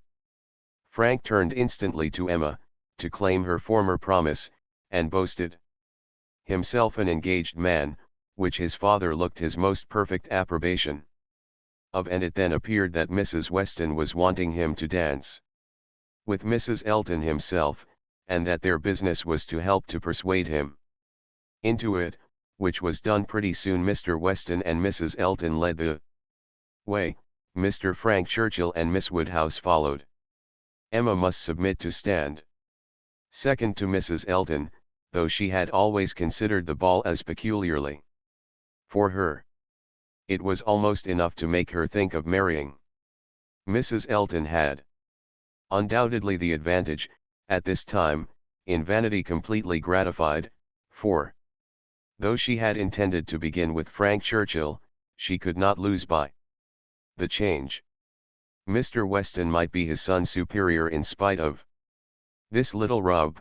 However, Emma was smiling with enjoyment, delighted to see the respectable length of the set as it was forming, and to feel that she had so many hours of unusual festivity before her. She was more disturbed by Mr. Knightley's not dancing than by anything else. There he was, among the standers-by, where he ought not to be. He ought to be dancing, not classing himself with the husbands and fathers and whist players, who were pretending to feel an interest in the dance till their rubbers were made up. So young as he looked, he could not have appeared to greater advantage perhaps anywhere, than where he had placed himself. His tall, firm, upright figure, among the bulky forms and stooping shoulders of the elderly men, was such as Emma felt must draw everybody's eyes, and, excepting her own partner, there was not one among the whole row of young men who could be compared with him. He moved a few steps nearer, and those few steps were enough to prove in how gentlemanlike a manner, with what natural grace, he must have danced, would he but take the trouble. Whenever she caught his eye, she forced him to smile, but in general he was looking grave. She wished he could love a ballroom better, and could like Frank Churchill better. He seemed often observing her. She must not flatter herself that he thought of her dancing, but if he were criticizing her behavior, she did not feel afraid. There was nothing like flirtation between her and her partner. They seemed more like cheerful, easy friends, than lovers. That Frank Churchill thought less of her than he had done, was indubitable. The ball proceeded pleasantly. The anxious cares, the incessant attentions of Mrs. Weston, were not thrown away.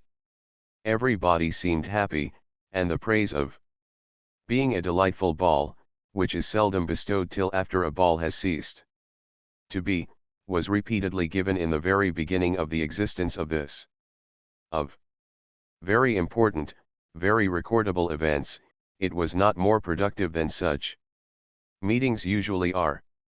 There was one, however, which Emma thought something of. The two last dances before supper were begun, and Harriet had no partner, the only young lady sitting down, and so equal had been hitherto the number of dancers, that how there could be any one disengaged was the wonder, but Emma's wonder lessened soon afterwards, on seeing Mr. Elton sauntering about. He would not ask Harriet to dance if it were possible to be avoided, she was sure he would not, and she was expecting him every moment to escape into the card room. Escape, however, was not his plan. He came to the part of the room where the sitters-by were collected, spoke to some, and walked about in front of them, as if to shew his liberty, and his resolution of maintaining it.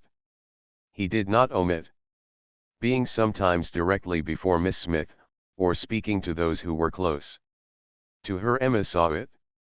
She was not yet dancing, she was working her way up from the bottom, and had therefore leisure to look around, and by only turning her head a little she saw it all. When she was halfway up the set, the whole group were exactly behind her, and she would no longer allow her eyes to watch.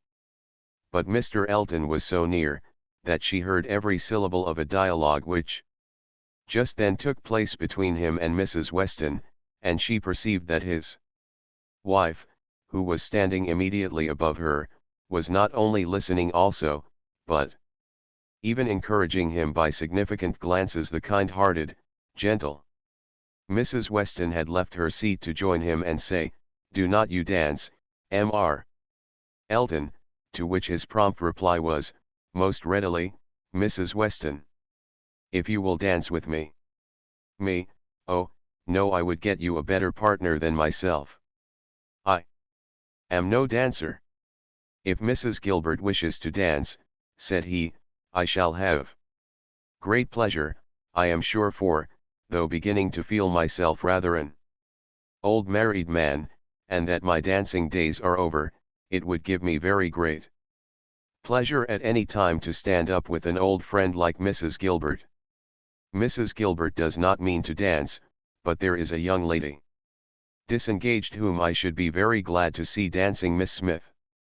"Miss Smith, oh, I had not observed. You are extremely obliging, and if I were not an old married man, but my dancing days are over, Mrs. Weston, you will excuse me.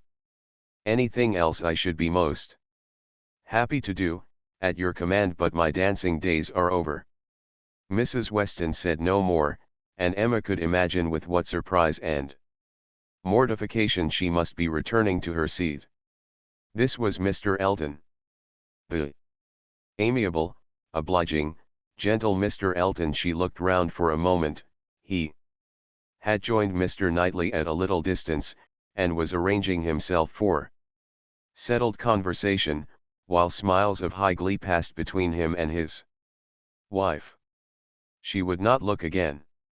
Her heart was in a glow, and she feared her face might be as hot. In another moment a happier sight caught her, Mr. Knightley leading Harriet to the set. Never had she been more surprised, seldom more delighted, than at that instant. She was all pleasure and gratitude, both for Harriet and herself, and longed to be thanking him, and though too distant for speech, her countenance said much, as soon as she could catch his eye again. His dancing proved to be just what she had believed it, extremely good, and Harriet would have seemed almost too lucky, if it had not been for the cruel state of things before, and for the very complete enjoyment and very high sense of the distinction which her happy features announced. It was not thrown away on her. She bounded higher than ever, flew farther down the middle, and was in A continual course of smiles. Mr. Elton had retreated into the card room, looking, Emma trusted, very foolish. She did not think he was quite so hardened as his wife, though growing very like her. She spoke some of her feelings, by observing audibly to her partner, Knightley has taken pity on poor little Miss Smith, very good-natured, I declare. Supper was announced. The move began, and Miss Bates might be heard from that moment, without interruption, till her being seated at table and taking up her spoon. Jane, Jane, my dear Jane, where are you? Here is your tippet. Mrs. Weston begs you to put on your tippet.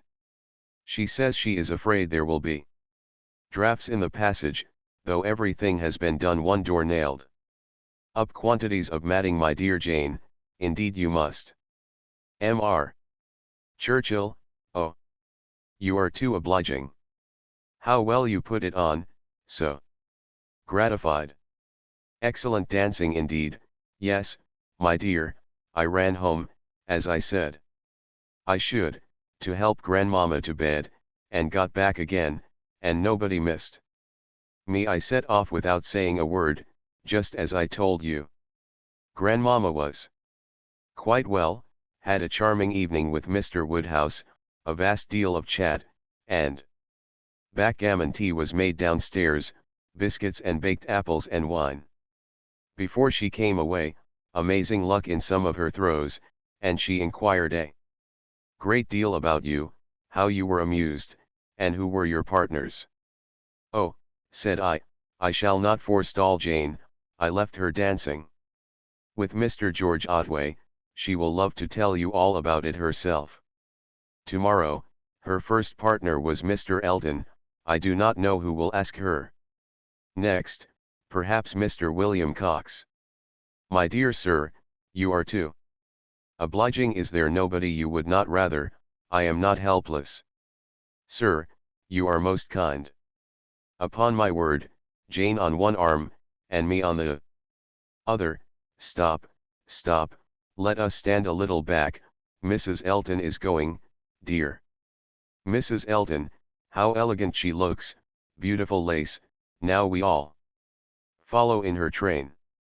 Quite the queen of the evening. Well, here we are at the passage. 2 steps, Jane, take care of the 2 steps. Oh. No, there is but 1. Well, I was persuaded there were 2. How very odd. I was convinced there were 2, and there is but 1. I never saw anything equal to the comfort and style. Candles everywhere. I was telling you of your grandmamma.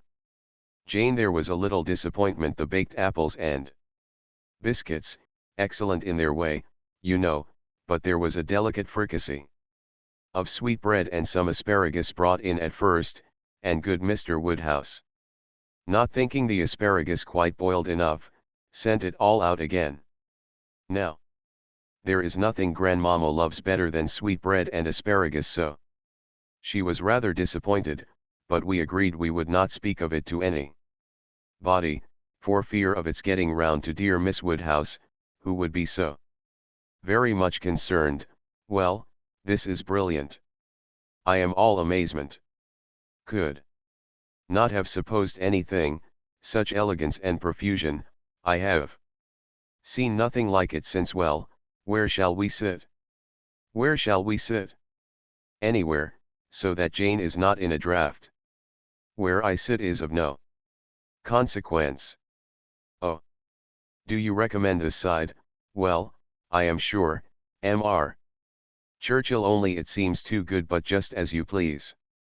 What you direct in this house cannot be wrong. Dear Jane, how shall we ever recollect half the dishes for grandmamma? Soup too. Bless me. I should not be helped so soon, but it smells most excellent, and I cannot help beginning. Emma had no opportunity of speaking to Mr. Knightley till after supper, but when they were all in the ballroom again, her eyes invited him irresistibly to Come to her and be thanked. He was warm in his reprobation of Mr. Elton's conduct. It had been unpardonable rudeness, and Mrs. Elton's looks also received the due share of censure. They aimed at wounding more than Harriet, said he. Emma. Why is it that they are your enemies?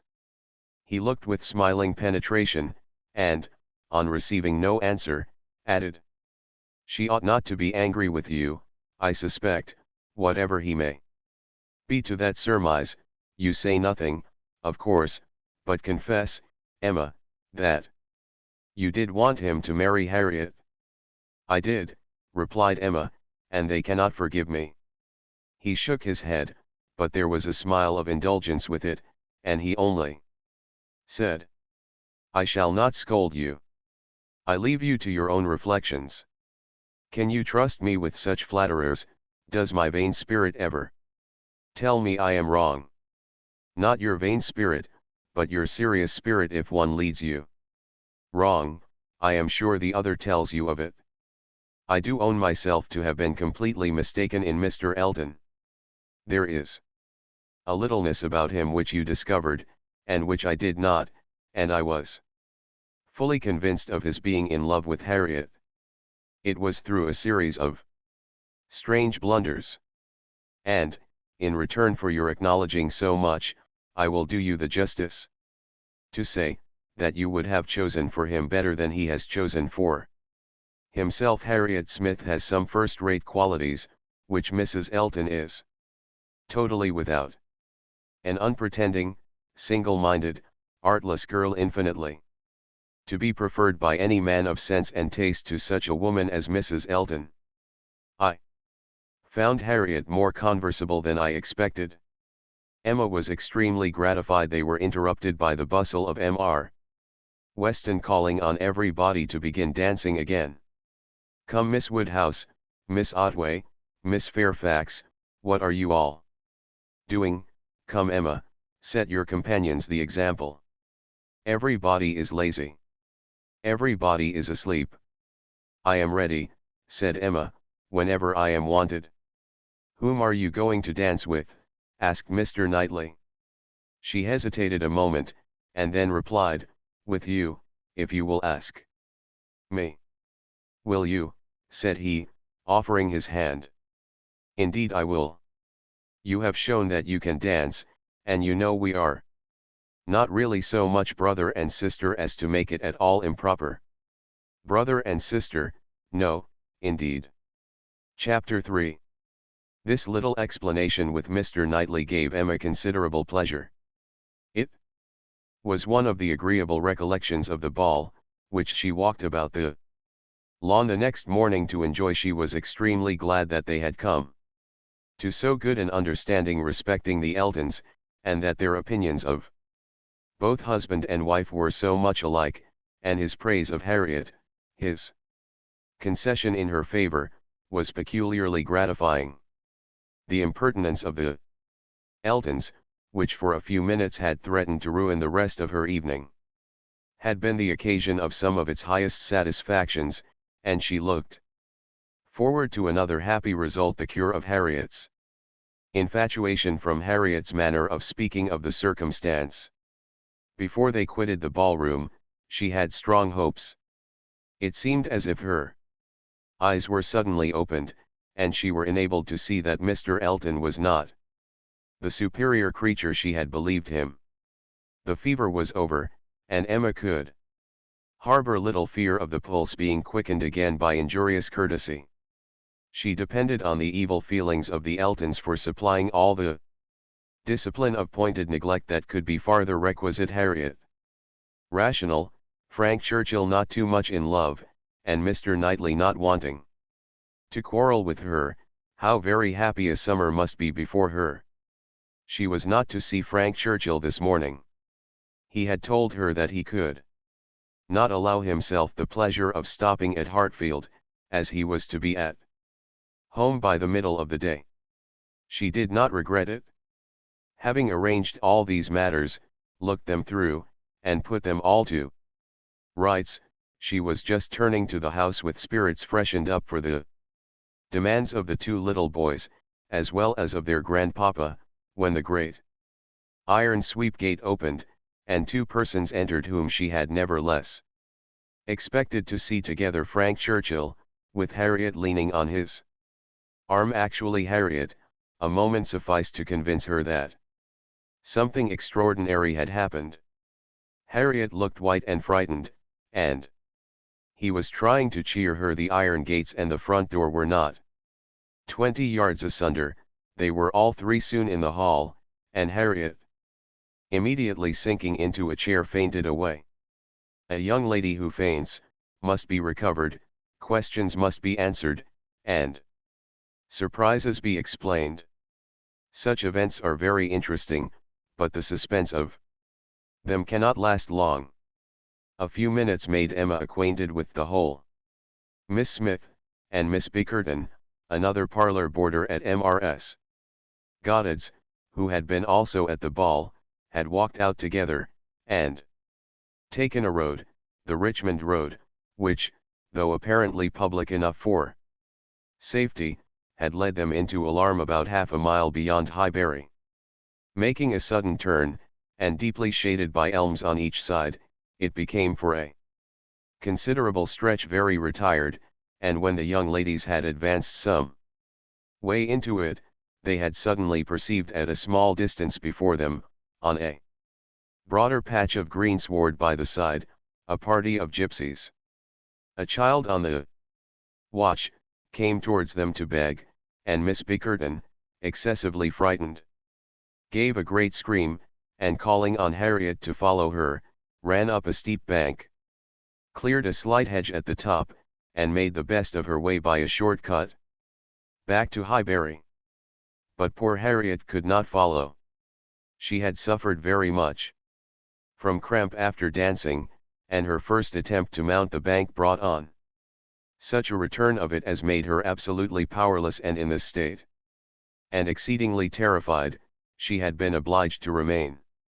How the trampers might have behaved, had the young ladies been more courageous, must be doubtful, but such an invitation for attack could not be resisted, and Harriet was soon assailed by half a dozen children, headed by a stout woman and a great boy, all clamorous, and impertinent in look, though not absolutely in word. More and more frightened, she immediately promised them money, and, taking out her purse, gave them a shilling, and begged them not to want more, or to use her ill. She was then able to walk, though but slowly, and was moving away, but her terror and her purse were too tempting, and she was followed, or rather surrounded, by the whole gang, demanding more.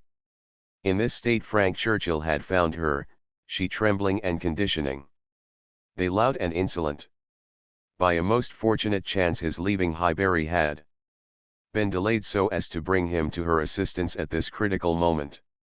The pleasantness of the morning had induced him to walk forward, and leave his horses to meet him by another road, a mile or two beyond Highbury, and, happening to have borrowed a pair of scissors the night before of Miss Bates, and to have forgotten to restore them, he had been obliged to stop at her door, and go in for a few minutes.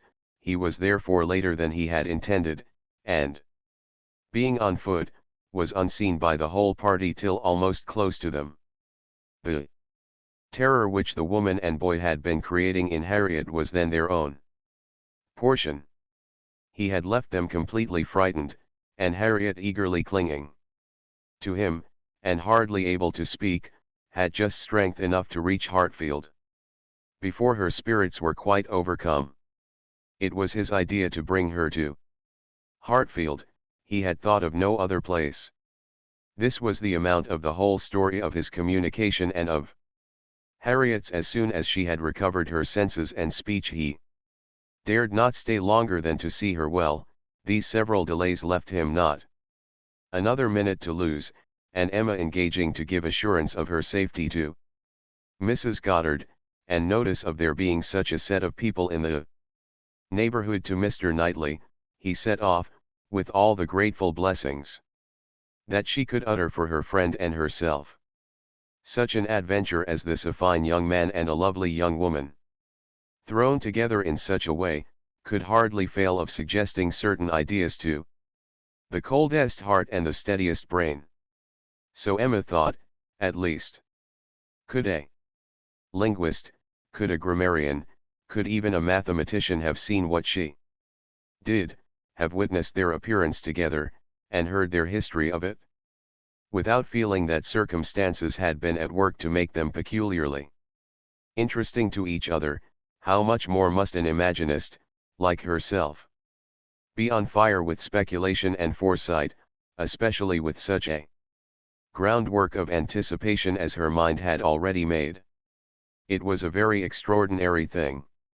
Nothing of the sort had ever occurred before. To any young ladies in the place, within her memory, no rencontre, no alarm of the kind, and now it had happened to the very person, and at the very hour, when the other very person was chancing to pass by to rescue her. It certainly was very extraordinary, and knowing, as she did, the favorable state of mind of each at this period, it struck her the more. He was wishing to get the better of his attachment to herself, she just recovering from her mania for Mr. Eldon. It seemed as if everything united to promise the most interesting consequences. It was not possible that the occurrence should not be strongly recommending each to the other. In the few minutes' conversation which she had yet had with him, while Harriet had been partially insensible, he had spoken of her terror, her naivete, her fervour as she seized and clung to his arm, with a sensibility amused and delighted, and just at last, after Harriet's own account had been given, he had expressed his indignation at the abominable folly of Miss Bickerton in the warmest terms. Everything was to take its natural course. However, neither impelled nor assisted. She would not stir a step, nor drop a hint. No, she had had enough of interference.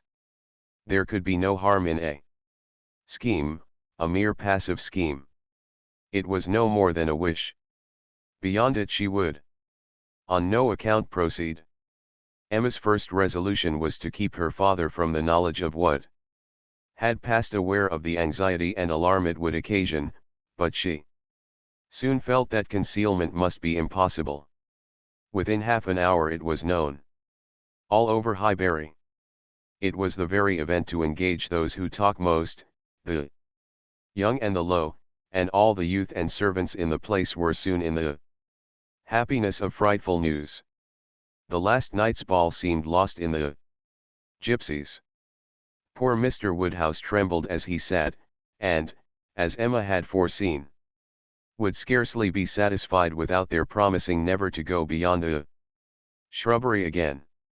It was some comfort to him that many inquiries after himself and Miss Woodhouse, for his neighbors knew that he loved to be inquired after, as well as Miss Smith, were coming in during the rest of the day, and he had the pleasure of returning for answer, that they were all very indifferent, which, though not exactly true, for she was perfectly well, and Harriet not much otherwise, Emma would not interfere with.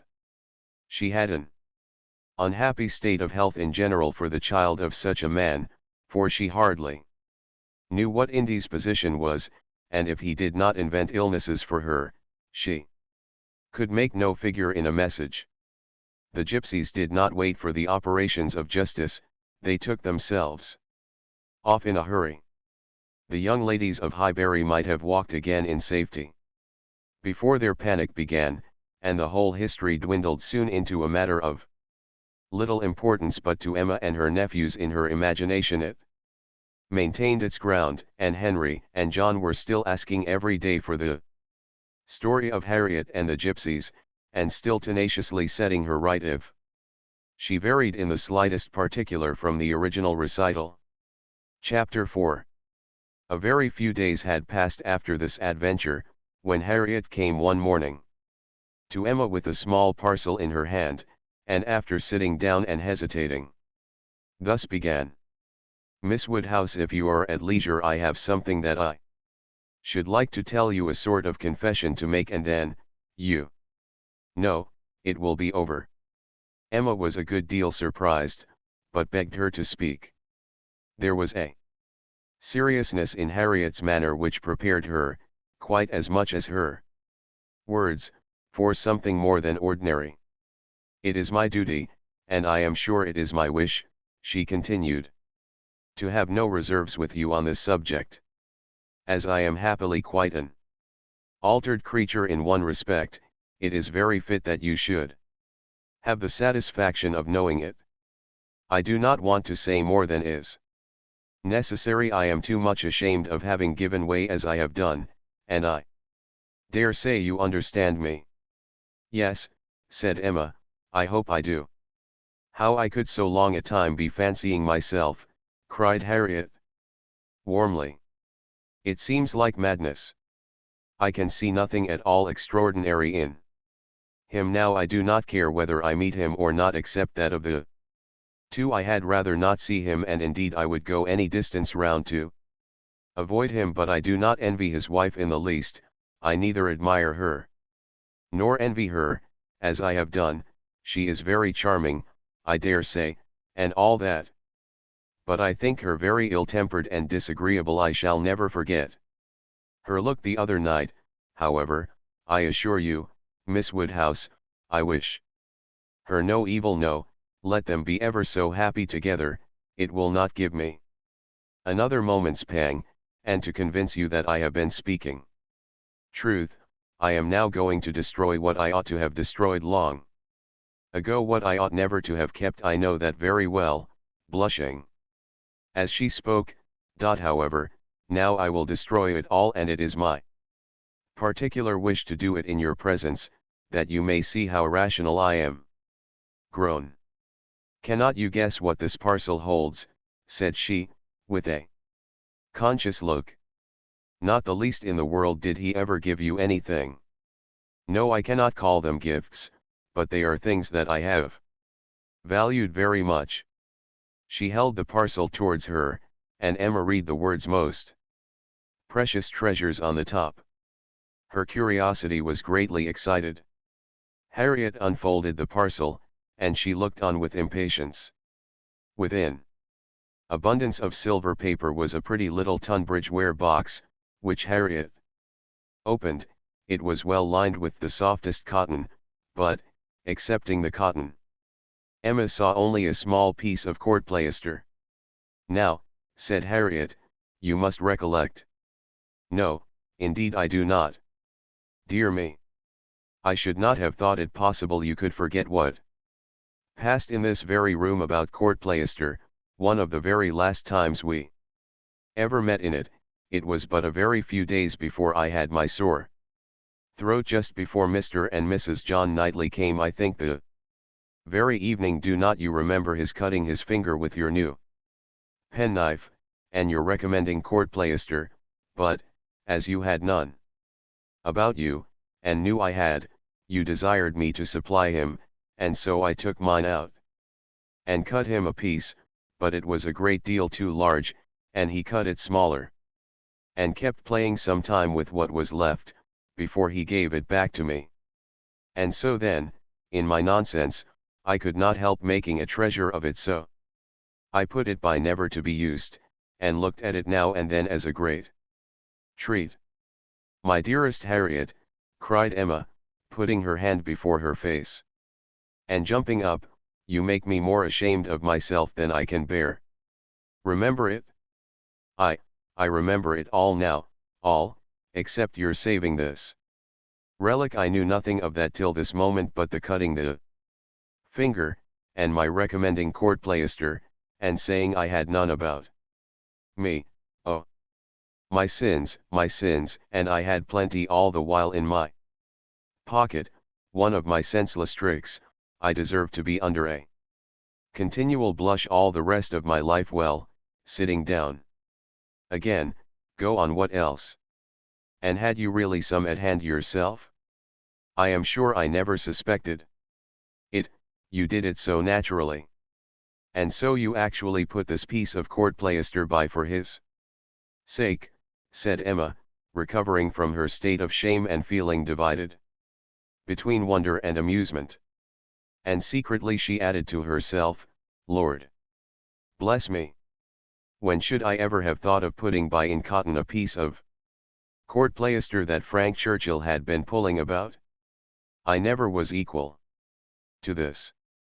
Here, resumed Harriet, turning to her box again, here is something still more valuable, I mean that has been more valuable, because this is what did really once belong to him, which the court plaister never did. Emma was quite eager to see this superior treasure. It was the end of an old pencil, the part without any lead. This was really his, said Harriet. Do not you remember one morning? No, I dare say you do not. But one morning I forget exactly the day, but perhaps it was the Tuesday or Wednesday before that evening, he wanted to make a memorandum in his pocket book. It was about spruce beer. Mr. Knightley had been telling him something about brewing spruce beer, and he wanted to put it down, but when he took out his pencil, there was so little lead that he soon cut it all away, and it would not do, so you lent him another, and this was left upon the table as good for nothing. But I kept my eye on it, and, as soon as I dared, caught it up, and never parted with it again from that moment. I do remember it, cried Emma, I perfectly remember it. Talking about spruce beer, oh yes, Mr. Knightley and I both saying we liked it, and Mr. Elton seeming resolved to learn to like it too. I perfectly remember it. Stop, Mr. Knightley was standing just here, was not he? I have an idea he was standing just here. Ah, I do not know. I cannot recollect. It is very odd, but I cannot recollect. Mr. Elton was sitting here, I remember, much about where I am now. Well, go on. Oh, that's all.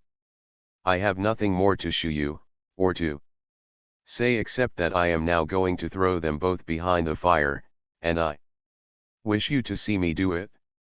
My poor dear Harriet, and have you actually found happiness in treasuring up these things? Yes, simpleton as I was, but I am quite ashamed of it now, and wish I could forget as easily as I can burn them. It was very wrong of me, you know, to keep any remembrances, after he was married. I knew it was, but had not resolution enough to part with them. But, Harriet, is it necessary to burn the court plaister? I have not a word to say for the bit of old pencil, but the court plaister might be useful. I shall be happier to burn it, replied Harriet. It has a disagreeable look to me. I must get rid of everything. There it goes. And there is an end, thank heaven, of Mr. Elton. And when, thought Emma, will there be a beginning of Mr. Churchill?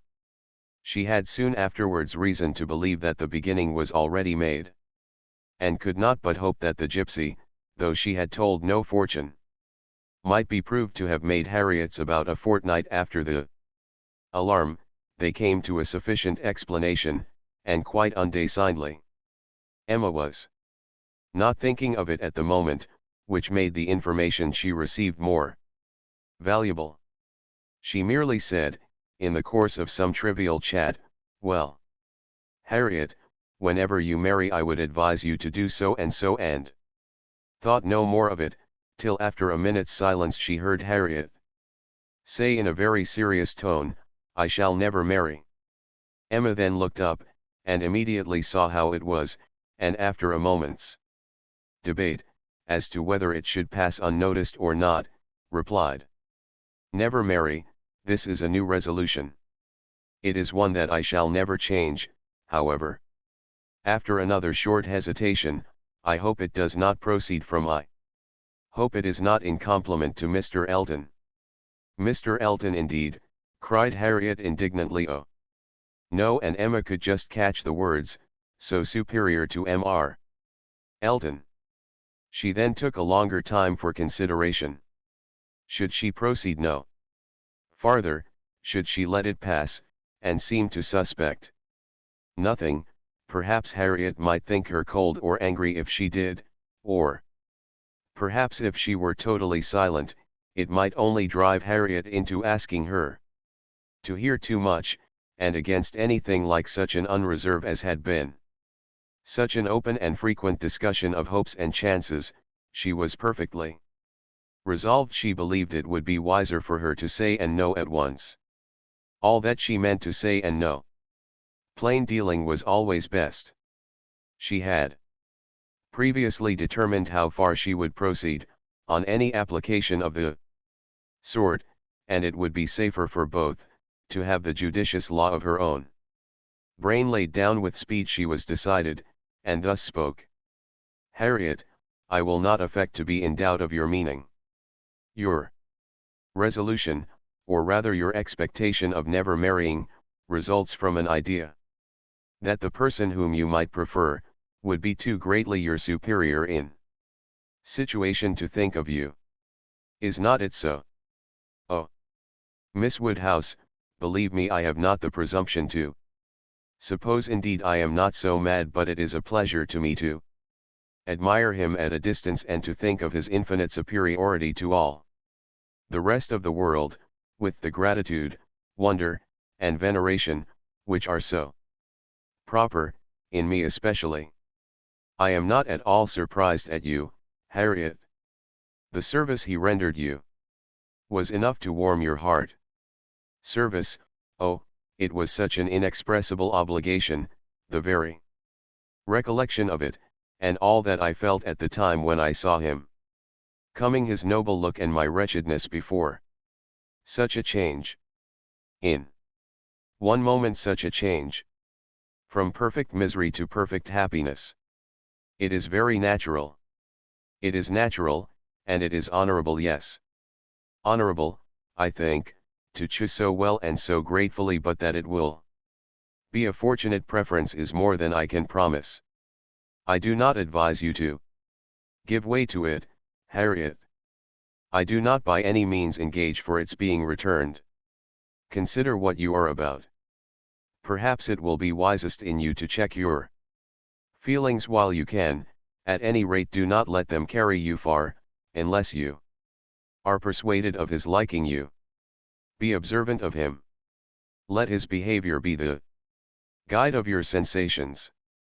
I give you this caution now, because I shall never speak to you again on the subject. I am determined against all interference. Henceforward I know nothing of the matter. Let no name ever pass our lips.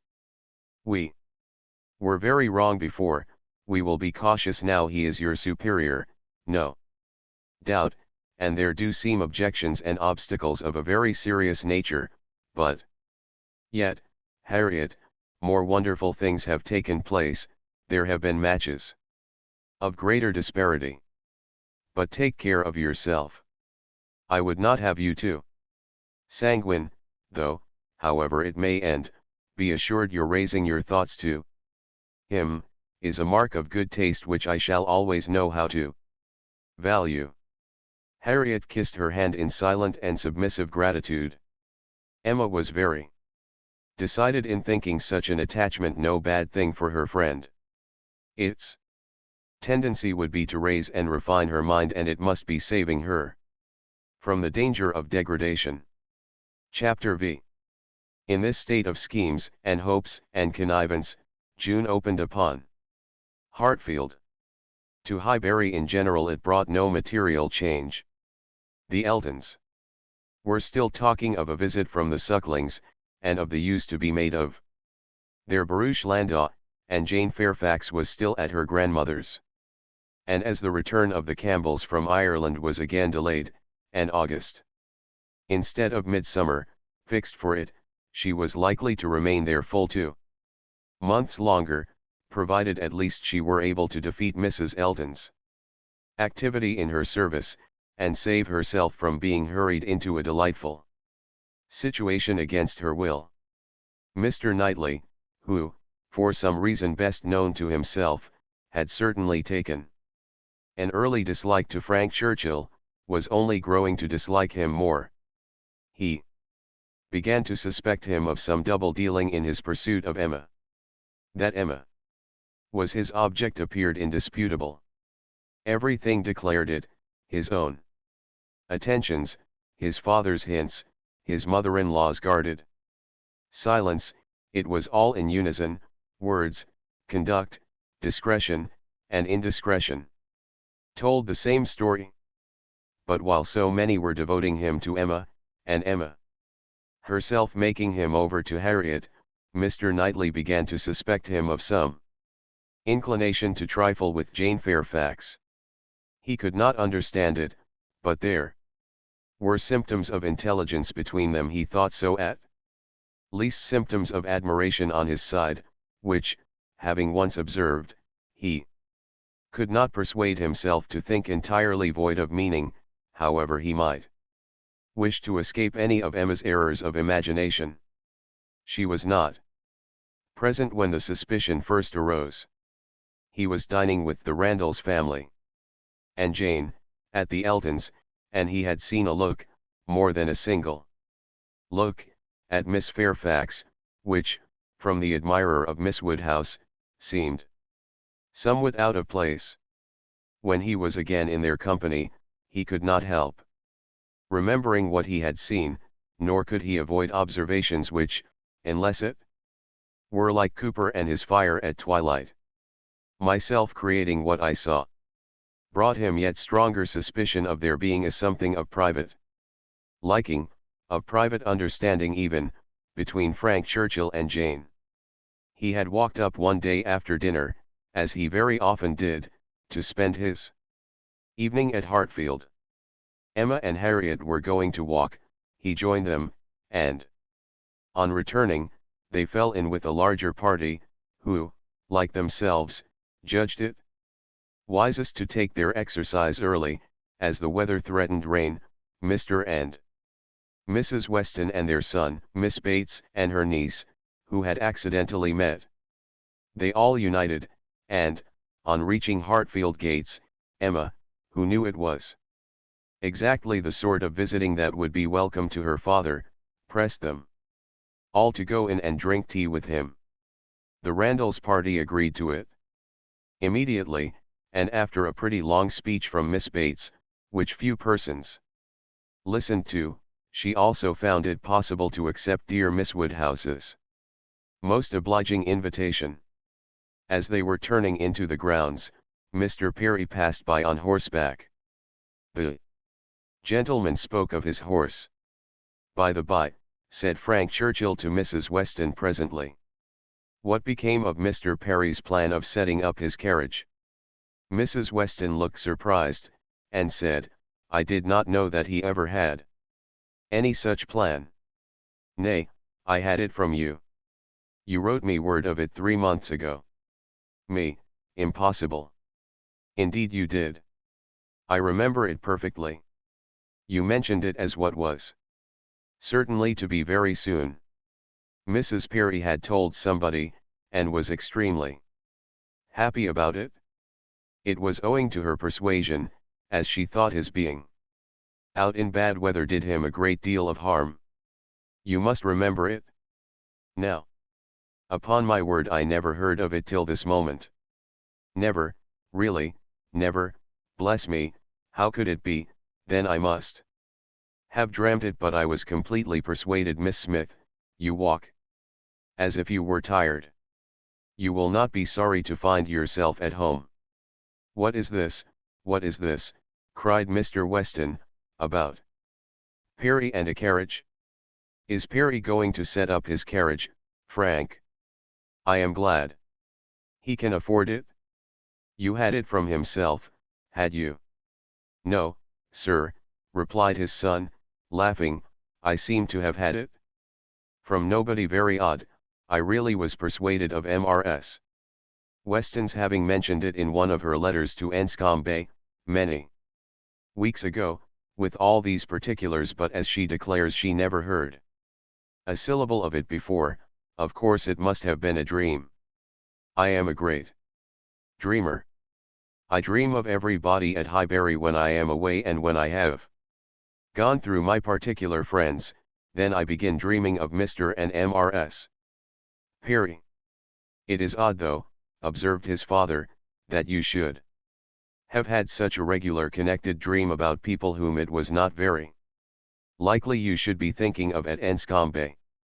Perry's setting up his carriage, and his wife's persuading him to it, out of care for his health, just what will happen, I have no doubt, some time or other, only a little premature. What an air of probability sometimes runs through a dream! And at others, what a heap of absurdities it is. Well, Frank, your dream certainly shews that Highbury is in your thoughts when you are absent. Emma. You are a great dreamer, I think. Emma was out of hearing. She had hurried on before her guests to prepare her father for their appearance, and was beyond the reach of Mr. Weston's hint. Why, to own the truth, cried Miss Bates, who had been trying in vain to be heard the last 2 minutes, if I must speak on this subject, there is no denying that Mr. Frank Churchill might have. I do not mean to say that he did not dream it. I am sure I have sometimes the oddest dreams in the world, but if I am questioned about it, I must acknowledge that there was such an idea last spring, for Mrs. Perry herself mentioned it to my mother, and the Coles knew of it as well as ourselves, but it was quite a secret, known to nobody else, and only thought of about 3 days. Mrs. Perry was very anxious that he should have a carriage, and came to my mother in great spirits one morning because she thought she had prevailed. Jane, don't you remember grandmamma's telling us of it when we got home? I forget where we had been walking to, very likely to Randall's. Yes, I think it was to Randall's. Mrs. Perry was always particularly fond of my mother indeed. I do not know who is not, and she had mentioned it to her in confidence. She had no objection to her telling us, of course, but it was not to go beyond. And, from that day to this, I never mentioned it to a soul that I know of. At the same time, I will not positively answer for my having never dropped a hint, because I know I do sometimes pop out a thing before I am aware. I am a talker. You know, I am rather a talker, and now and then I have let a thing escape me, which I should not. I am not like Jane, I wish I were. I will answer for it. She never betrayed the least thing in the world. Where is she? Oh, just behind. Perfectly remember Mrs. Perry's coming. Extraordinary dream, indeed. They were entering the hall. Mr. Knightley's eyes had preceded Miss Bates's in a glance at Jane. From Frank Churchill's face, where he thought he saw confusion suppressed or laughed away, he had involuntarily turned to hers, but she was indeed behind, and too busy with her shawl. Mr. Weston had walked in. The 2 other gentlemen waited at the door to let her pass. Mr. Knightley suspected in Frank Churchill the determination of catching her eye. He seemed watching her intently. In vain, however, if it were so. Jane passed between them into the hall, and looked at neither. There was no time for farther remark or explanation. The dream must be borne with, and Mr. Knightley must take his seat with the rest round the large modern circular table which Emma had introduced at Hartfield, and which none but Emma could have had power to place there and persuade her father to use, instead of the small-sized Pembroke, on which 2 of his daily meals had, for 40 years, been crowded. Tea passed pleasantly, and nobody seemed in a hurry to move. Miss Woodhouse, said Frank Churchill, after examining a table behind him, which he could reach as he sat, have your nephews taken away their alphabets, their box of letters? It used to stand here. Where is it? This is a sort of dull-looking evening, that ought to be treated rather as winter than summer. We had great amusement with those letters one morning. I want to puzzle you again. Emma was pleased with the thought, and producing the box, the table was quickly scattered over with alphabets, which no one seemed so much disposed to employ as their two selves. They were rapidly forming words for each other, or for any body else who would be puzzled. The quietness of the game made it particularly eligible for Mr. Woodhouse, who had often been distressed by the more animated sort, which Mr. Weston had occasionally introduced, and who now sat happily occupied in lamenting, with tender melancholy, over the departure of the poor little boys, or in fondly pointing out, as he took up any stray letter near him, how beautifully Emma had written it. Frank Churchill placed a word before Miss Fairfax. She gave a slight glance round the table, and applied herself to it. Frank was next to Emma, Jane opposite to them, and Mr. Knightley so placed as to see them all, and it was his object to see as much as he could, with as little apparent observation. The word was discovered, and with a faint smile pushed away. If meant to be immediately mixed with the others, and buried from sight, she should have looked on the table instead of looking just across, for it was not mixed, and Harriet, eager after every fresh word, and finding out none, directly took it up, and fell to work. She was sitting by Mr. Knightley, and turned to him for help. The word was blunder, and as Harriet exultingly proclaimed it, there was a blush on Jane's cheek which gave it a meaning not otherwise ostensible. Mr. Knightley connected it with the dream, but how it could all be was beyond his comprehension.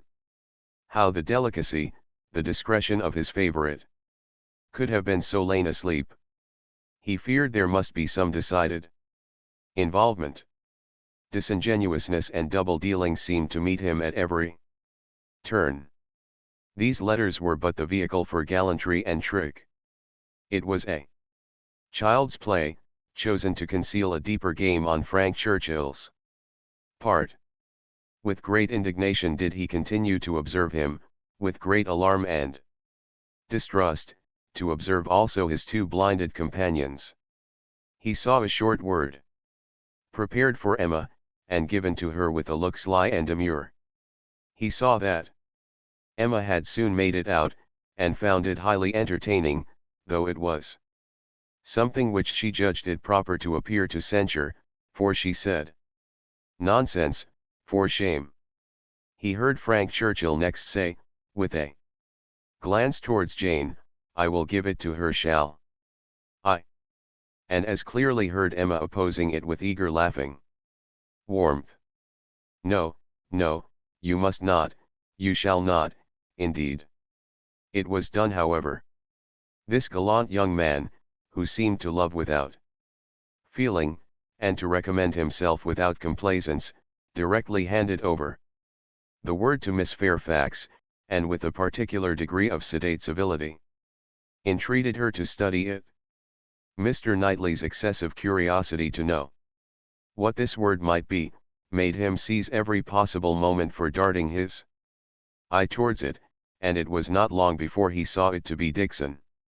Jane Fairfax's perception seemed to accompany his, her comprehension was certainly more equal to the covert meaning, the superior intelligence, of those 5 letters so arranged.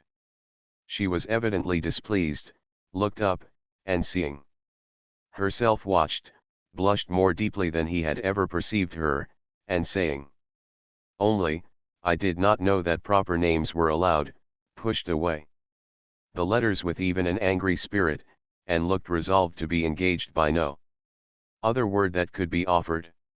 Her face was averted from those who had made the attack, and turned towards her aunt. Very true, my dear," cried the latter, though Jane had not spoken a word. "I was just going to say the same thing. It is time for us to be going indeed." The evening is closing in, and grandmamma will be looking for us. My dear sir, you are too obliging. We really must wish you good night. Jane's alertness in moving, proved her as ready as her aunt had preconceived. She was immediately up, and wanting to quit the table, but so many were also moving, that she could not get away, and Mr. Knightley thought he saw another collection of letters anxiously pushed towards her, and resolutely swept away by her unexamined. She was afterwards looking for her shawl. Frank Churchill was looking also. It was growing dusk, and the room was in confusion, and how they parted, Mr. Knightley could not tell. He remained at Hartfield after all the rest, his thoughts full of what he had seen, so full, that when the candles came to assist his observations, he must, yes, he certainly must, as a friend and anxious friend, give Emma some hint, ask her some question. He could not see her in a situation of such danger, without trying to preserve her. It was his duty.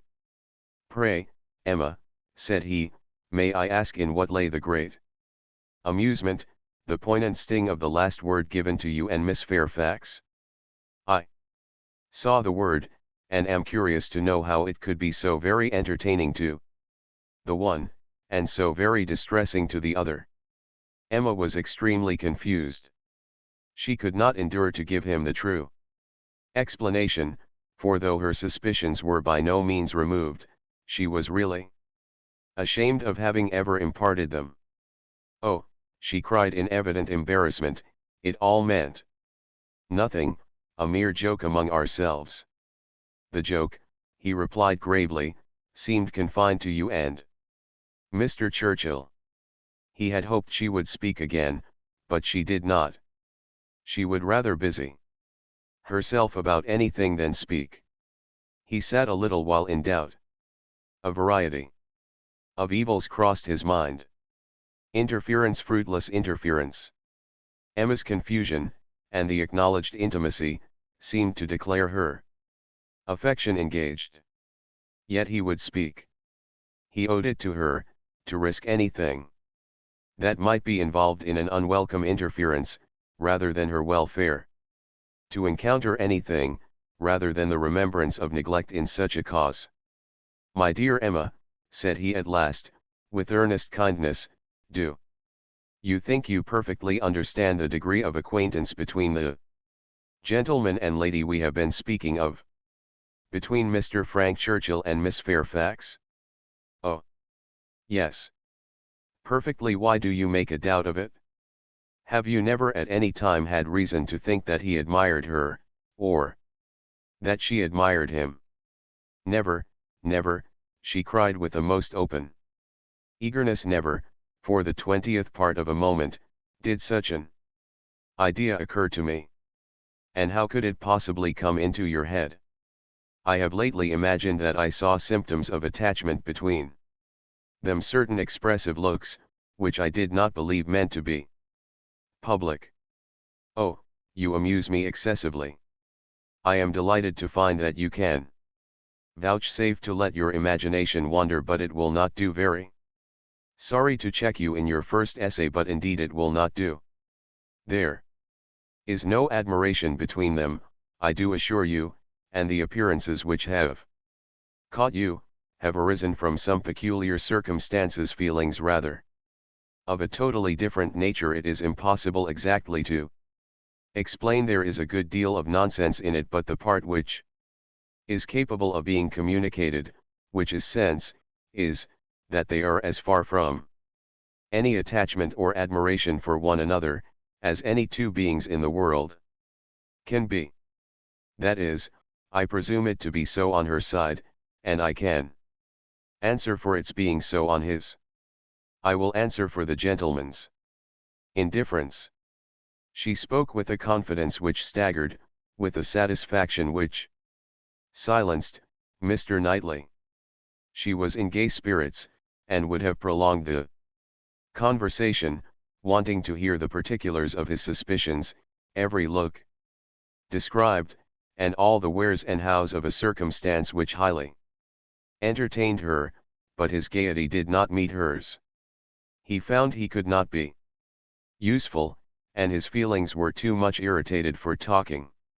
That he might not be irritated into an absolute fever, by the fire which Mr. Woodhouse's tender habits required almost every evening throughout the year, he soon afterwards took a hasty leave, and walked home to the coolness and solitude of Donwell Abbey. Chapter 6. After being long fed with hopes of a speedy visit from Mr. and Mrs. Suckling, the Highbury world were obliged to endure the mortification of hearing that they could not possibly come till the autumn. No such importation of novelties could enrich their intellectual stores at present. In the daily interchange of news, they must be again restricted to the other topics with which for a while the Sucklings' coming had been united, such as the last accounts of Mrs.